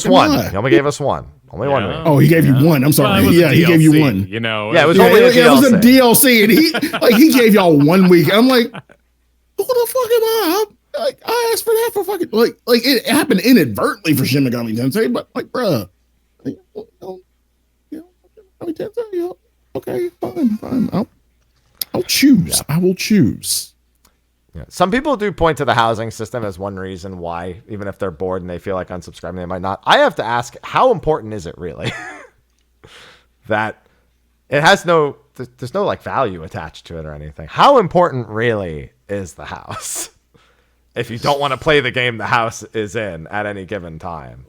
Carol and I have a friend who has been playing that lottery for so long, and he still hasn't gotten a house. And if he ever gets one, I know it's going to be a big deal for him. So, like, I can understand getting to that point. And the house being the game for some people too. Like, just you know, they make museums, they give tours. Like, there's an entire industry built around them owning multiple locations.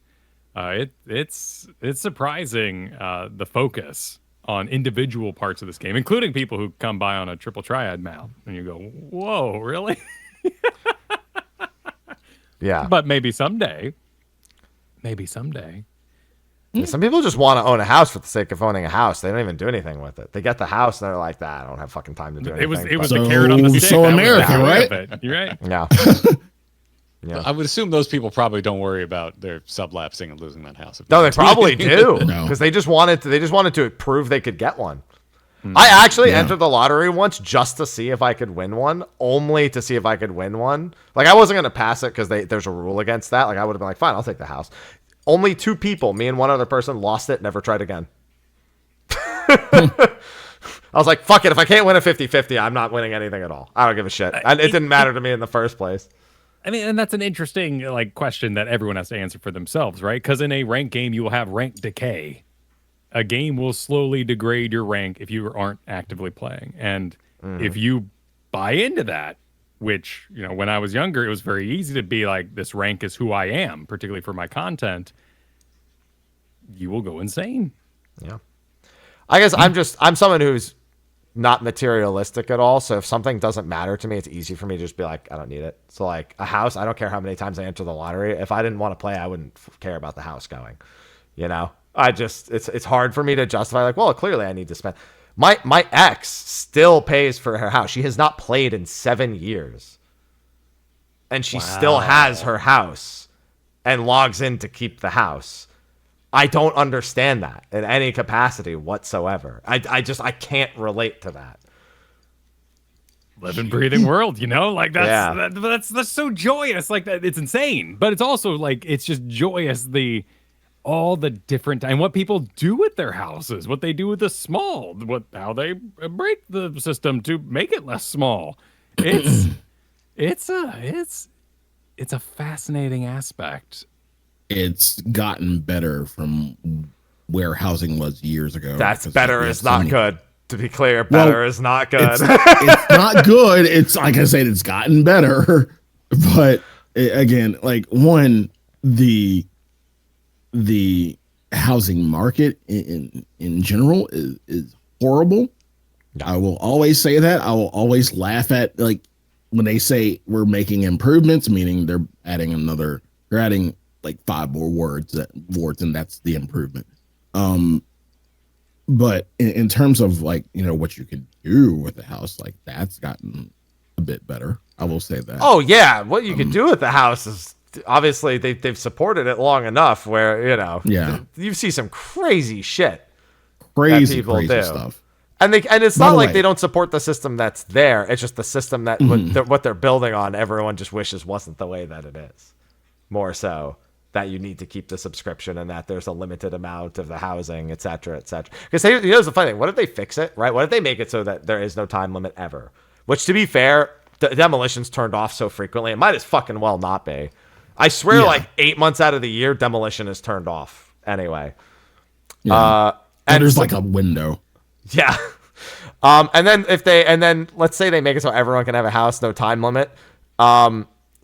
You're now going to get the people who like lost their houses. Like they're going to be somewhat glad they got it back, but also infuriated that they ever lost it in the first place. Like, you fucking could have done that this whole time. I could have been not paying my subscription this whole time. Yeah. Why did you wait?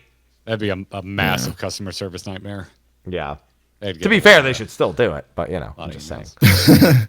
I don't care if it's going to be a nightmare. If it can be managed, you know, go ahead and do it. But still, or just make a part. One thing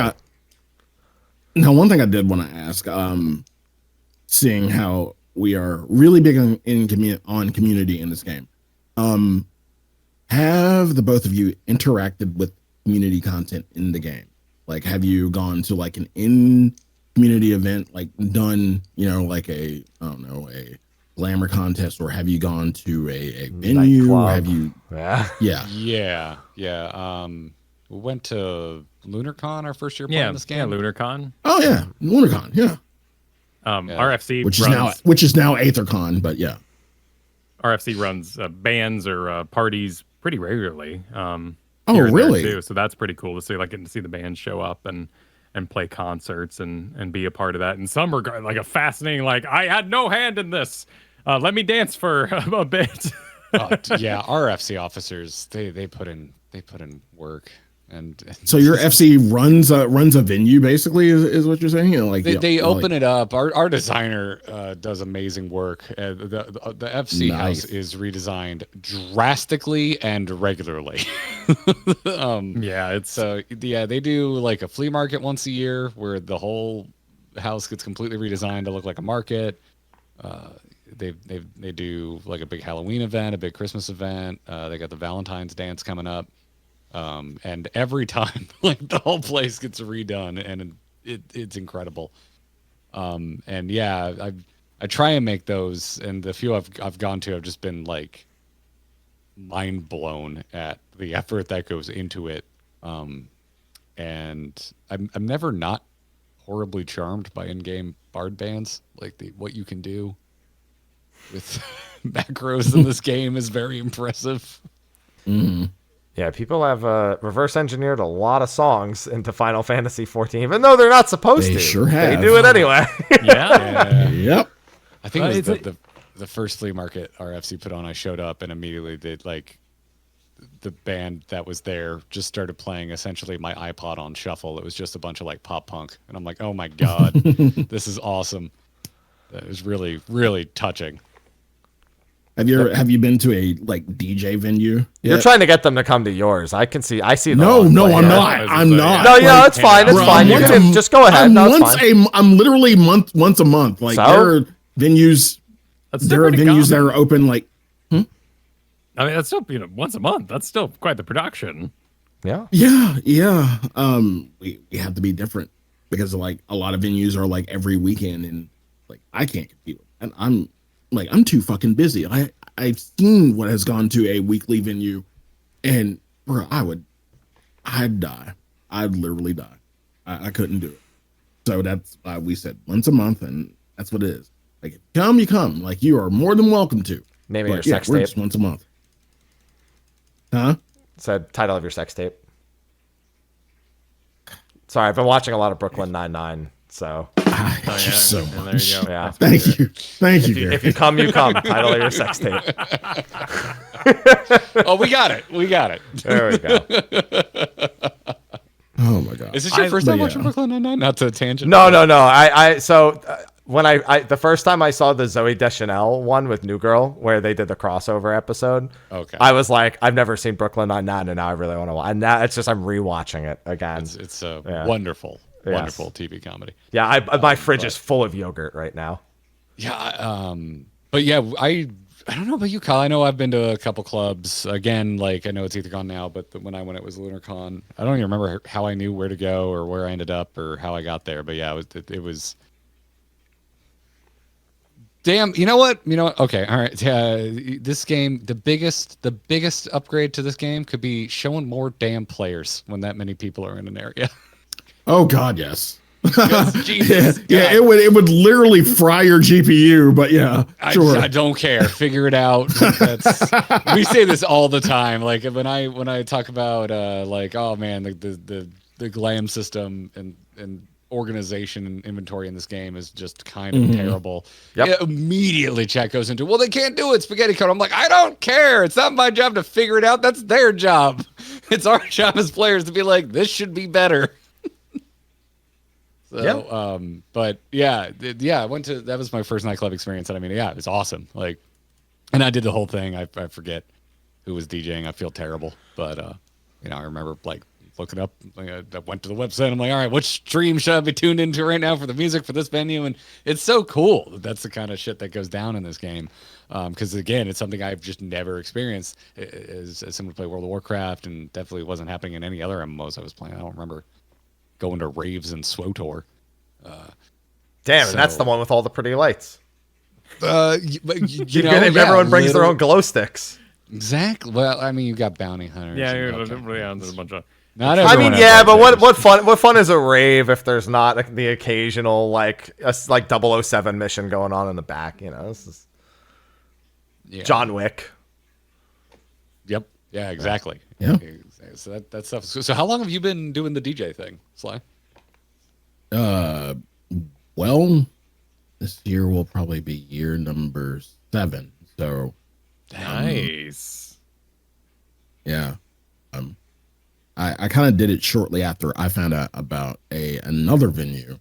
And like before then, I would only like throw like my yearly big ass fucking birthday party. And it was like after that, I was like, yeah, well, we do this maybe once a month, but we just do this once a month. And that's kind of how it started, and it's still going. That's freaking really cool. Yeah. It's I say this about a lot of things in the game, but it's just another one of those examples where it's just like it's unlike anything I've experienced in other games. Yeah. And it's also an example of like one of those things where it's like I would have never gone. I wouldn't have gone to a venue in game. I wouldn't have engaged in that side of it unless it had been recommended by the community.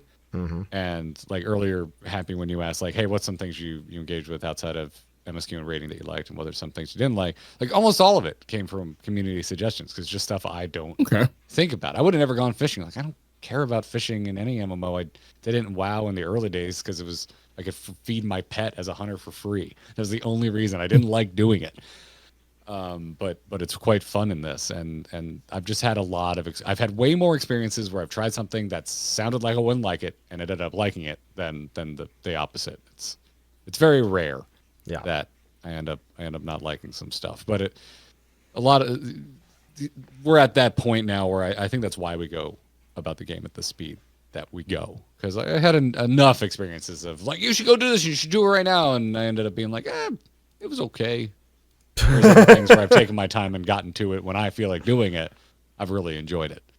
So it's kind of informed how I play this and pretty much any other game at this point. Now I'm gonna shift the topic because only a little bit. It's a little bit of a side tangent.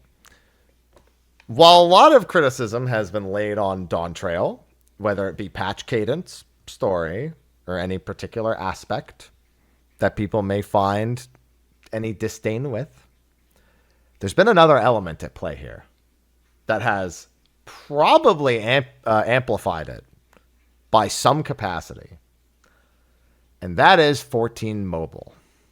Oh. I'm like, where are you going with this? Oh, it's such a sale. Y'all can have this conversation. So I'll be here.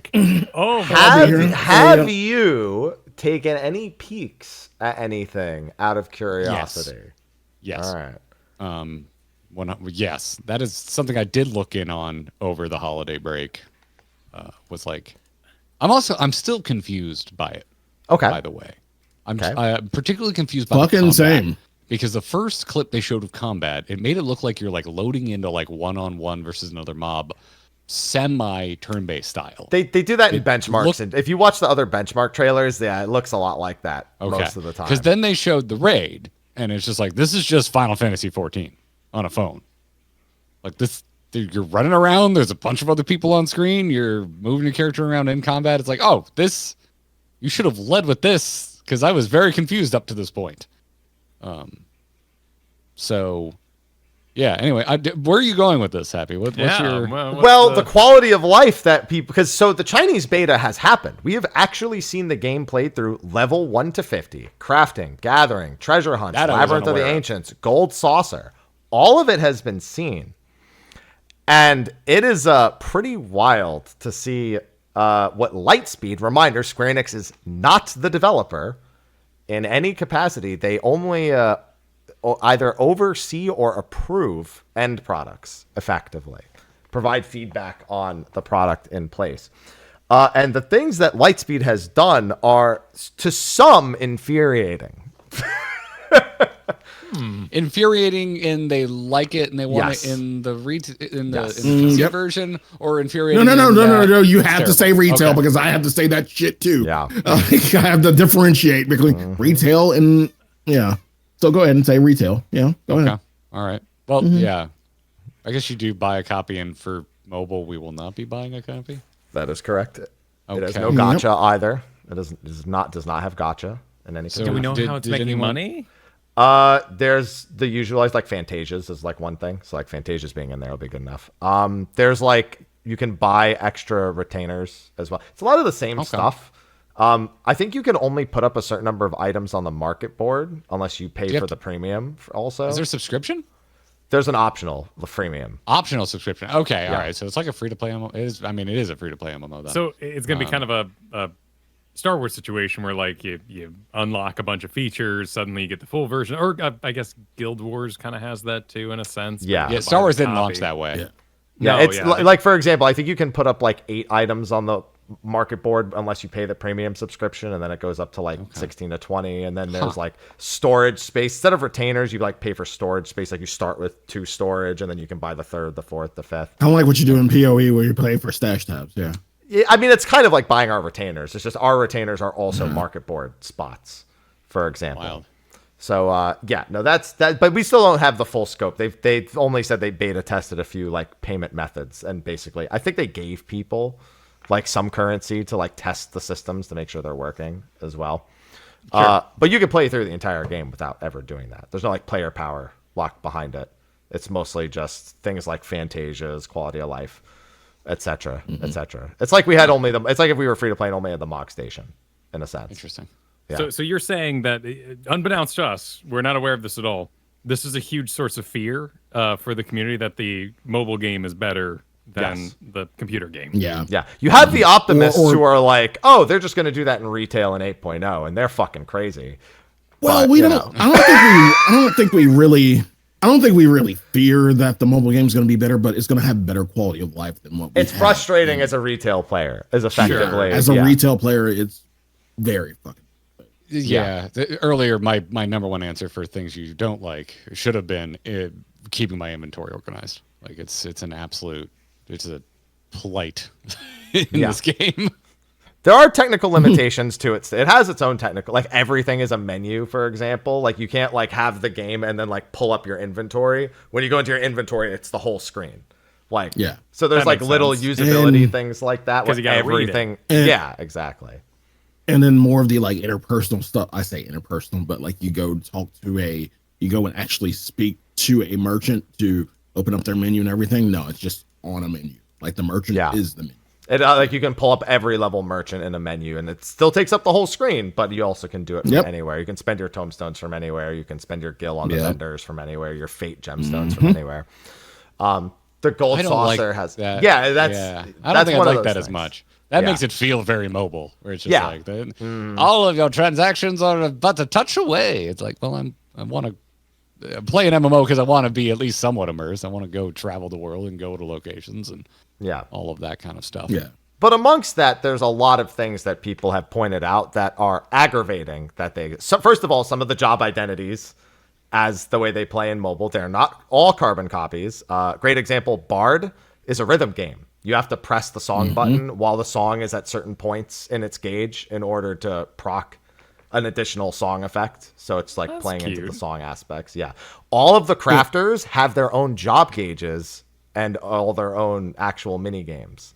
So like Alchemy has to use... I don't remember this. I don't remember this during our talk.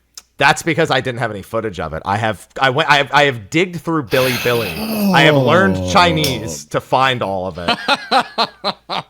I have. And see, I'm the crafter, so I care about this shit. And I'm making a video on it right after this because I had to clarify. Billy has like the option for people who post videos to like say that this video cannot be reposted, but I wasn't sure if I could reference it. So I had to ask a few people about Billy's like react and or create like referential content with it, and it seems like it's fine.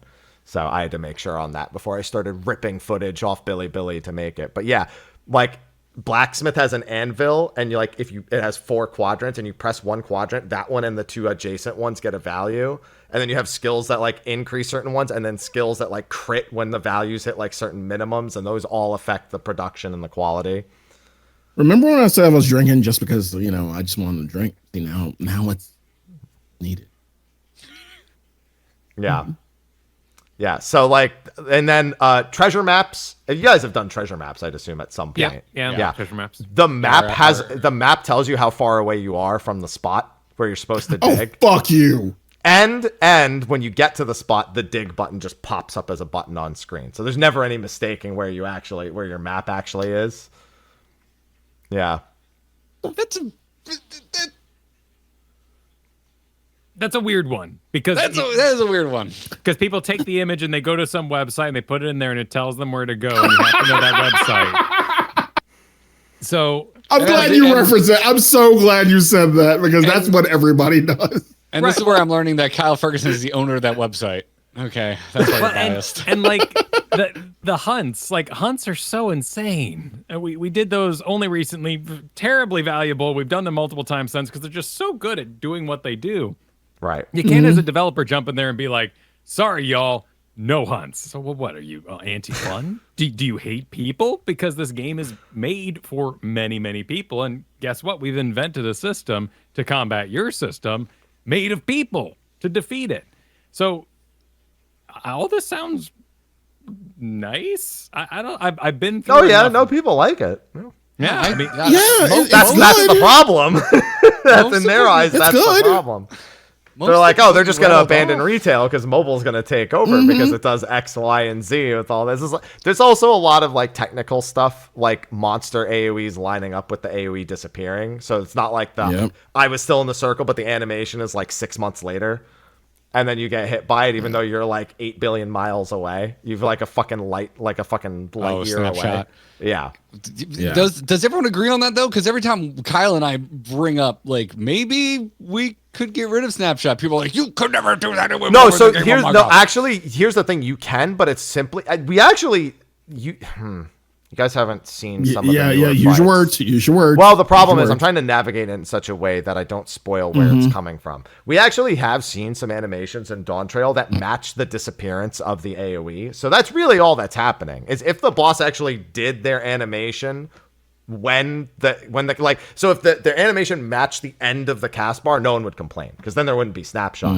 It's the cast bar finishing and then the boss going for like 6 more seconds and then you die. That's where people feel it's the way it's communicated effectively. And we wouldn't have Athena if that were the case, because her snapshots are like yesterday. Yeah, there are some bosses where you get snapshot, like the boss, again, waits several seconds before executing the animation, and you're dead. The game knows you're fucked up, but like you're waiting in a completely safe spot to be told that you're fucking dead. So it's literally, like I said, Athena. People like getting jerky. If you haven't done Athena, I'm home. All I'm doing is checking my mailbox. Oh, goddamn, they got me.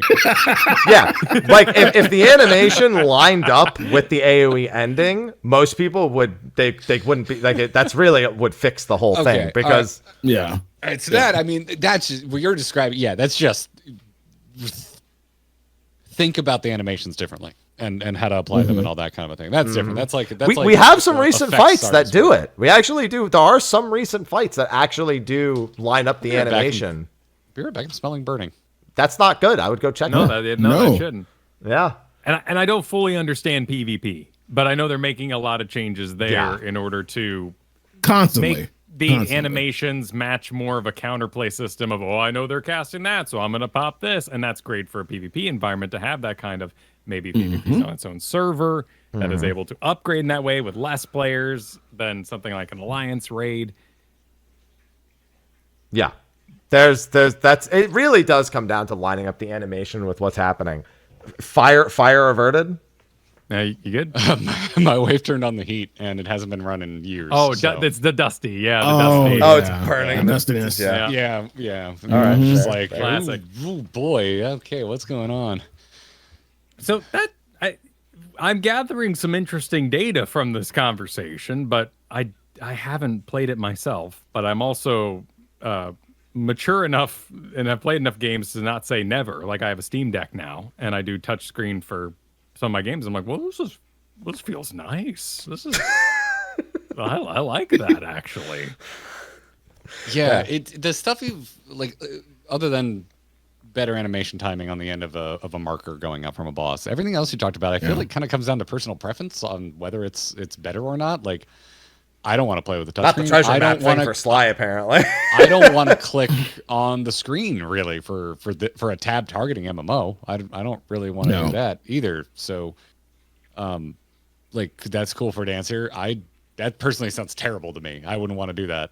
Or not Dancer, Bard. Bard, yeah. Like I don't want to do that. Yeah. That doesn't sound like the glam system is also not the dresser. It's the glam system you think it would be. Right. Yeah. It's the catalog of items that you've collected. Oh, they're doing the World of Warcraft transmog system. Yeah. Mm-hmm. And that kind of stuff is just kind of like I hope it lights a fire. You know, I hope it motivated to. So next Fan Fest keynote is just going to be a bunch of angry faces in the crowd, and you're just going to see Yoshi P come out and like, where's our fucking mobile shit that we're getting for retail, huh? Are you saying the crowd shots are going to look like BlizzCon? Yeah, pretty much. We need a red shirt guy. Yeah, they're out there. I've met them in my comments. The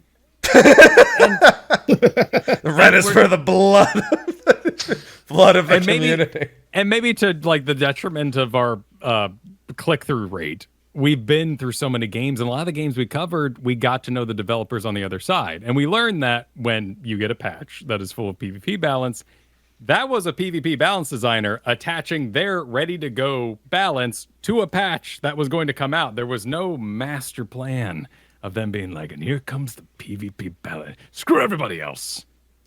We hate them. Stare at these PvP notes and like them. It's never at the detriment, but you know, we also, of course, heard the story of what happened with like the Legion code, and one developer locked themselves in a room and had at that code for like 3 months in order to make WoW Classic and untangle the spaghetti. And since then, we've seen all these kind of crazy things come out of WoW, like the classic servers, the Mop Pirate remix Blitz thing, the remixes, and that backwards technology effort.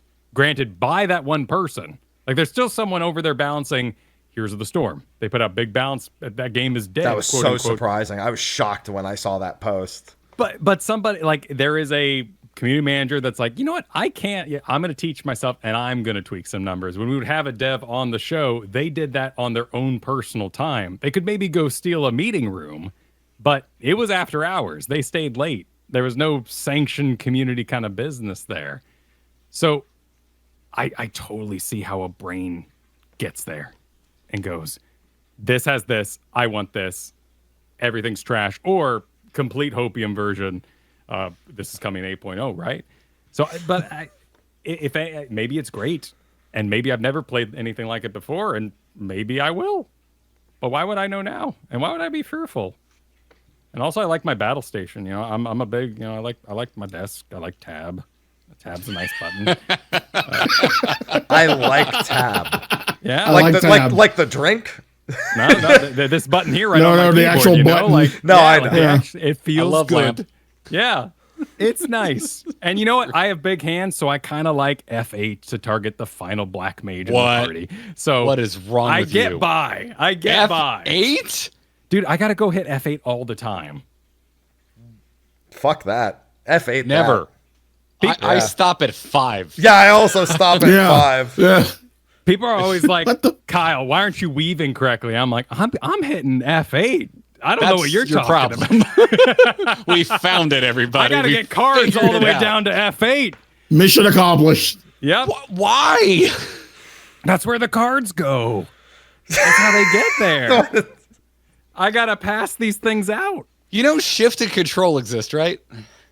I'll also say this. You can reorient the party list so that you put the tanks or the healers at the bottom. So you only have to do... But I got the hands for it, you know? I'm ready to go. No, you don't. I also have long hands. You don't have the hands for it. I got wicked long fingers, buddy. Oh, my God. I go 1 to the 6th thread on that base back there, but no, F8 is too far. That's no. I feel like mine are fucking small compared to fucking Kyle. Jesus Christ. Yeah, I do not have these are not F8 hands. These are F5 hands. No, astrologic. No. Don't put every astro in with Kyle. This is just Kyle logic, chat. This is that's why Kyle I have logic. an MMO mouse, because I already needed that for the astro part. Like this. You have an MMO mouse and you're hitting F8. Like why? All 12 why? I have shift MMO mouse because I have buttons on the shift of my MMO mouse. My brother in Christ. Do you know how many buttons it takes to do what I do? I'm so glad we've gotten through so much today. Let me put it this way. I'm both so glad and yet I feel like he'd be so prepared for Heaven's Word Astro that it's not even funny. No, he's putting himself through that for Dawntrail. No, it'd be so much worse because he's so inefficient at playing modern Astro. I might have the same buttons actually. If you get you would have to buy a second keyboard. He would get one of those like Mech Warrior add-ons with like the extra keys. No, we need to get him that left-handed, little left-handed joint. The like Nintendo glove, but it's on the desk. Yeah. Yeah. Those do look cool. There's no way. No one actually uses those, right? Like I know someone who does. They look I don't think that thumbstick would really be my jam. No, that would not be You got F8 hands and you're worried about the thumbstick? Holy shit. Damn. Just walking around. That's the mic drop right there. You got F8 hands and you're worried about the fucking thumbstick. Next media tour, just walking around looking at people playing, being like, look at this ass with his F8 hands. Oh my god. That's definitely a new grinding gear meme. The F8 gotta hands. get a fucking Holy shit. We gotta start selling F8 hands merch. Yes, might as well sell an F8 glove. You know what they say about a man with big hands? He can reach F8. He can push F8. There you go. Get all the way down to that now you got me thinking about the wizard. This is the power glove. I consider an F8 hand when you can reach F8 with your index. I'm sorry, with your pointer finger. With your pointer finger. That makes you an F8 hand. So if you hold it over WASD, I have an F5 hand. So. Oh, well, what about from escape? That's pretty standard. So where can you get to from escape? Pinky to pointer. I can get to just before F9. But not comfortably. Escape? But you're I would never do this to play the fucking game from escape. Are you doing your thumb? No, wait, no. Oh, for the index finger. Oh, for the index finger. Yeah. So pinky to index, F6. F7, but I am definitely around the same. Because you're gonna get lost on that thumb needs to kind of like stay in the WASD move. Yeah. No, what the fuck does that look like? Then your hands like this if it's in the. No, dude, your pinky cannot move away from control and shift. Like, what are you doing? I feel like this is not a great thing to have made them realize right before M3S. Yeah. Right before raid night. Bruh.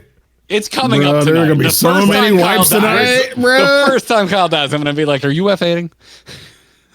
Every time if the black mage gets a card, now, you're I left a guild and alliance to go horde because I found out someone was a keyboard turner. This is on that level.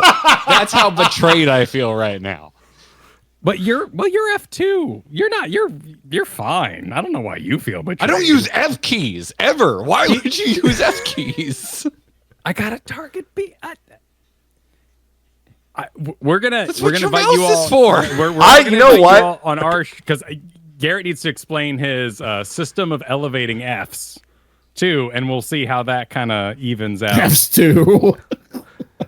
See, here's the thing. I want a hand cam for Kyle now.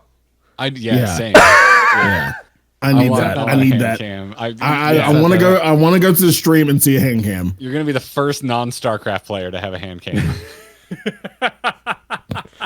That's not true, dude. People love looking at hands. That's true. Yeah. That's a thing. We'll especially. People are freaky. Our big breakout. And then you put that the what's it called? The jazz song behind it. What's it called? Careless Whisper? Oh yeah. Yeah, there you go. Just like put whatever you're doing with your hand in slow motion and put Careless Whisper behind it. Okay. All right. Yeah, you're good. I was gonna say usually for MMOs, I don't think there's anything all that interesting going on, but I apparently am very wrong and you haven't been to enough nightclubs with Kyle. No. Oh my god. I'm gonna need I'm gonna need a really big phone. It's gonna have to be absolutely ginormous. An F8 phone for F14 Mobile. For F14 Mobile, yeah. Because how am I supposed to satisfy my giant hands?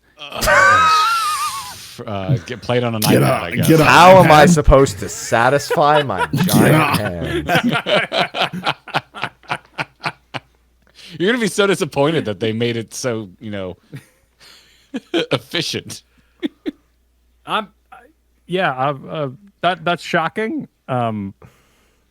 I hope the what do you guys want the mobile to be good, or is there like a hope that no, I don't think anyone wants it to be bad. I plan on covering both games on my channel. Like for me, it's just free fucking videos as far as I'm concerned.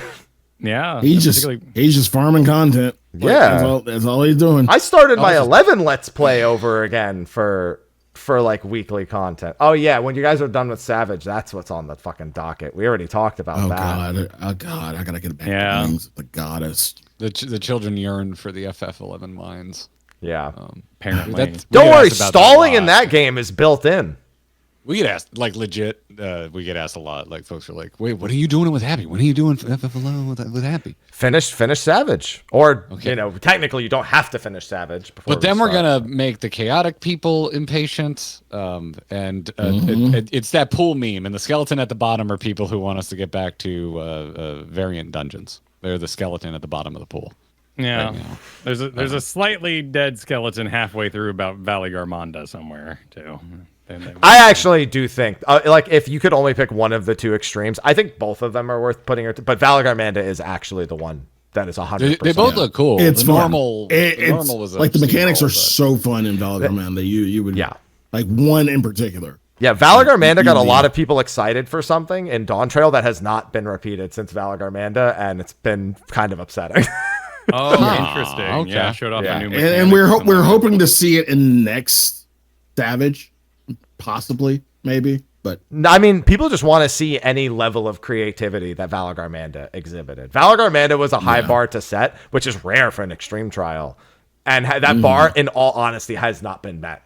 They heard the feedback about Zodiark Extreme, and they're like, "We're not repeating this." Yeah, EX1 is not gonna EX2 is closer. It's not quite Zodiark, but like it's closer. Like if I had to, this is more Valagarmanda's the Hydaelyn of the two. If I had to, interesting. Okay, compare them. Yeah, sick. Yeah, no, gets me major blasting. Yeah.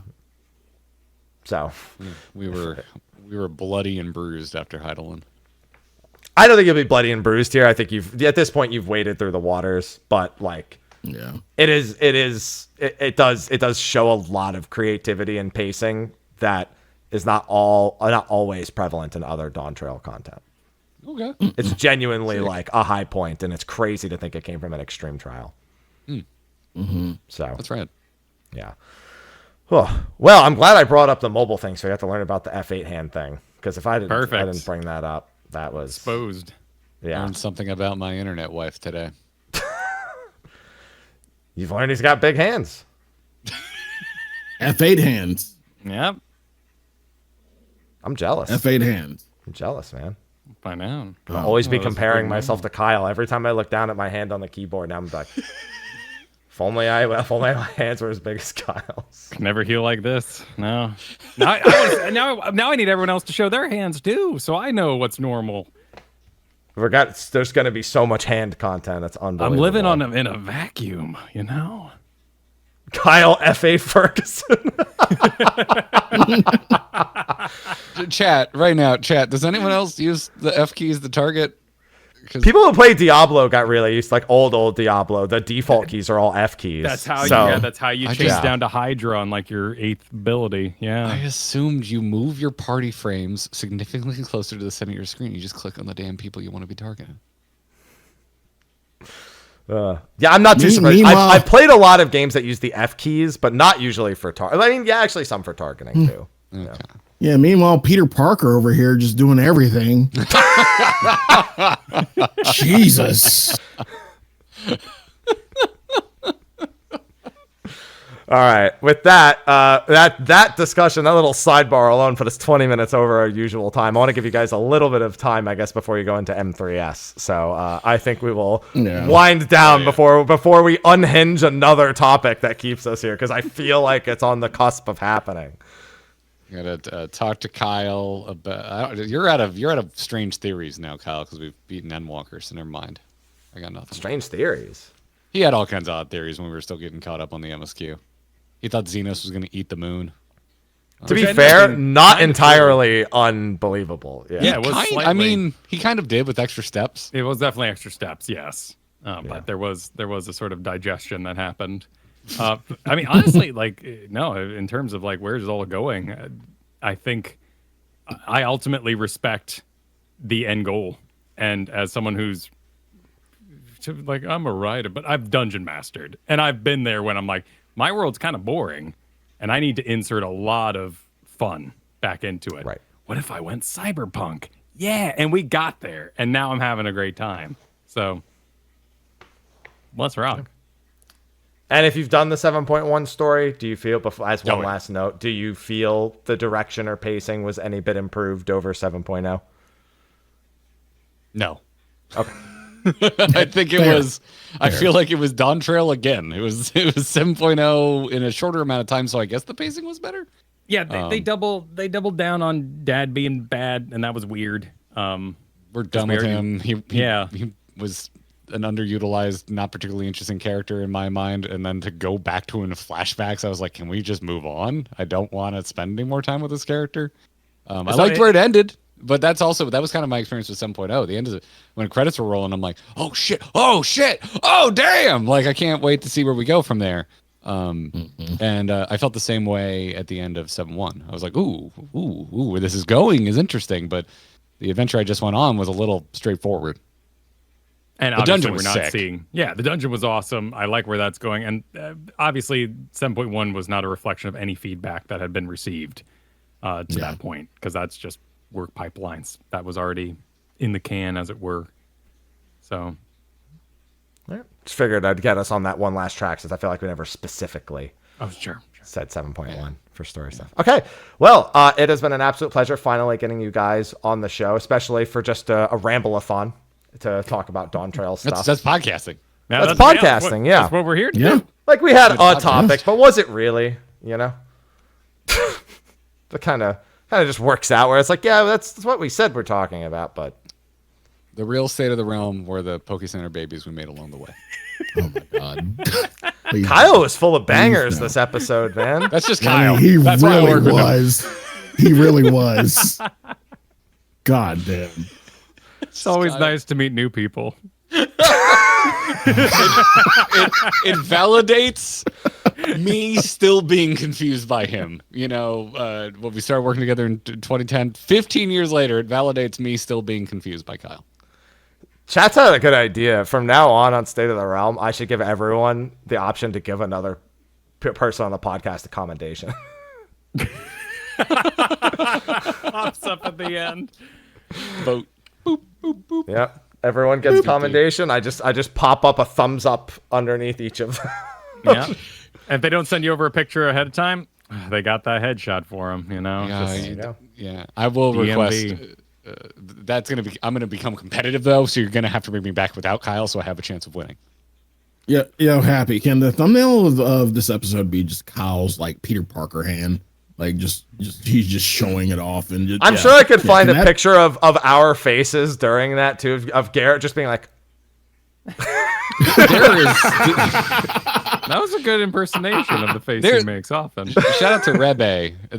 This is not a bit. There's an artist in our Discord who loves drawing our Warriors of Light pregnant and have also drawn us pregnant.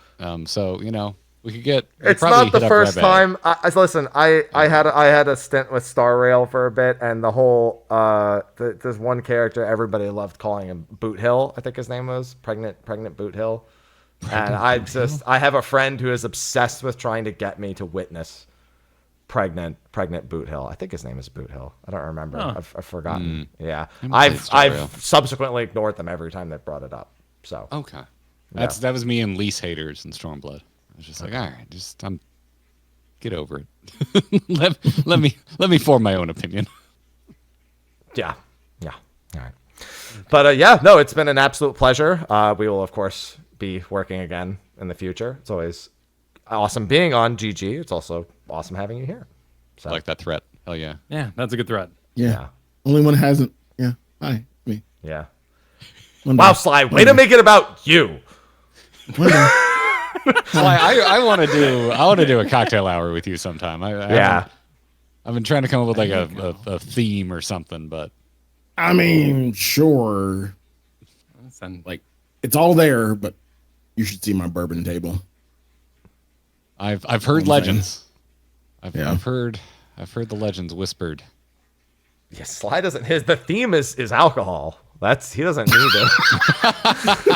What other theme do you fucking need for? The very top of the show, you're like, what you guys do well is compartmentalizing and theming what you're gonna do as an event, and now you're surprised.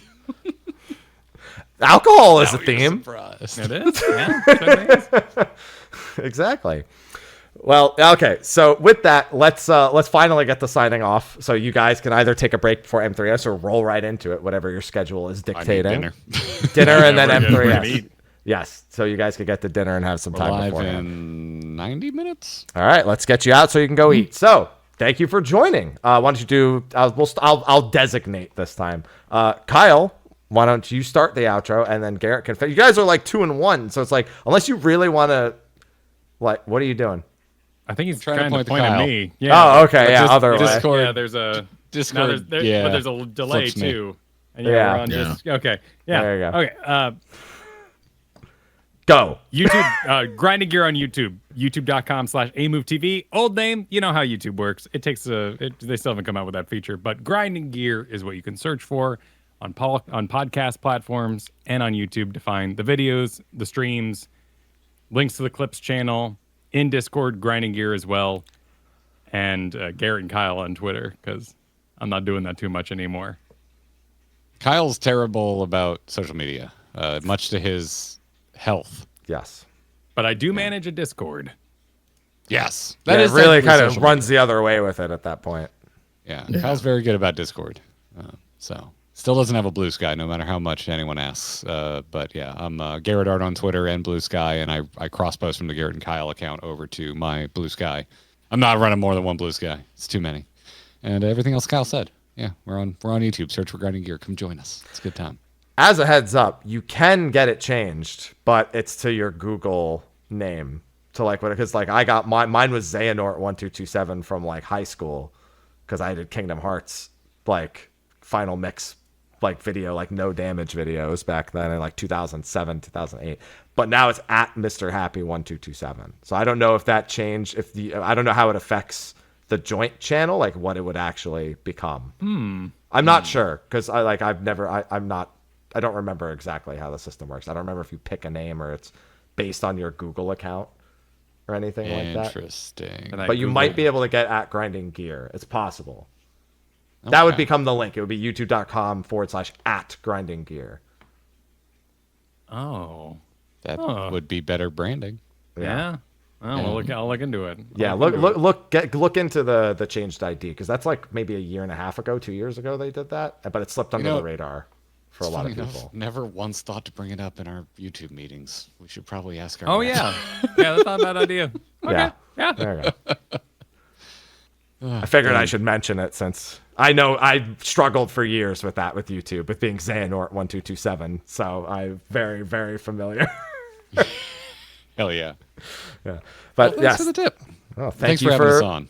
Thank you for thank you. Yeah, no, thank you. It was an excellent show. Good show. Good first show for the new year. Yes. Yeah. All right. Now, Sly, we're here too. So unfortunately, we got to go now. Unfortunately, yeah. You're up first, Sly. Yeah. Twitch.tv/Sly, aka Gray Fox, Sly, aka Gray Fox on Twitter and Bluesky. What will I be doing? I'll be in Kentucky next week, so I'm on vacation. Don't bother me. Don't ask don't ask me to do work. Apparently I can't do anything. I can't even like post to social media apparently to my community because that's work. So yeah, I'll be in Kentucky, savoring God's nectar. And yeah, that's all I'll be doing for a week. So here's no show next week at all. No show next week. I did I did have something planned, but it's not urgent to be next week. May have a different show by the time you come back, but we'll see. Enjoy your vacation. I certainly will. Yeah, you're Sly happy. Yeah, that's my name, and no one will ever forget it. You can find me, Mrhappy1227, all the places, Bluesky, Twitter. If you like my fitness photos, Instagram. So that's 90% of what goes up on Instagram at this point. If not, Ivy pictures as well on Instagram. She's just sleeping back here. Thank God. Them good old pussy pics. Yeah. Got pussy pics. Mm-hmm. Yeah. Give the people what they want. Yeah.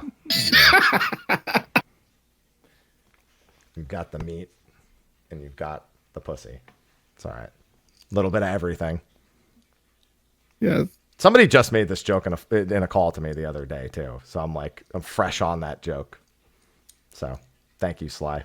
And Sly gets mad at me for making puns, and then he just whispers pussy into the fucking microphone in his radio voice. How you doing? Jesus Christ. And yeah, it's been a busy month so far. Played Tales of Grace's F, played Dynasty Warriors, played Fantasian, played East 10, and we have Avowed next month. We have Monster Hunter Wilds next month. We just found out Claire Obscure is in April. We found out that Doom is in May. We found out that Ninja Gaiden 2 is out now. So there's a lot of fucking shit that's happening. And I'll probably go back and look to try to squeeze in more platinum trophies for the Final Fantasy franchise, since I want the entire franchise platinumed by year's end. Ideally. Yeah. We'll see though, because if too many games release, I'm not gonna not play a new game release to platinum a Final Fantasy game. It's not gonna fucking happen. But with that, we're gonna go into a very short post show so they can go eat. So thank you everyone for joining. We will see you in a couple of weeks when Sly gets back from his Slycation. And we have a couple of shows that I'm working on and lined up. So should be a good time. With that, goodbye, everyone. Bye-bye. Outro. See you soon. GG. Change screen. Faces.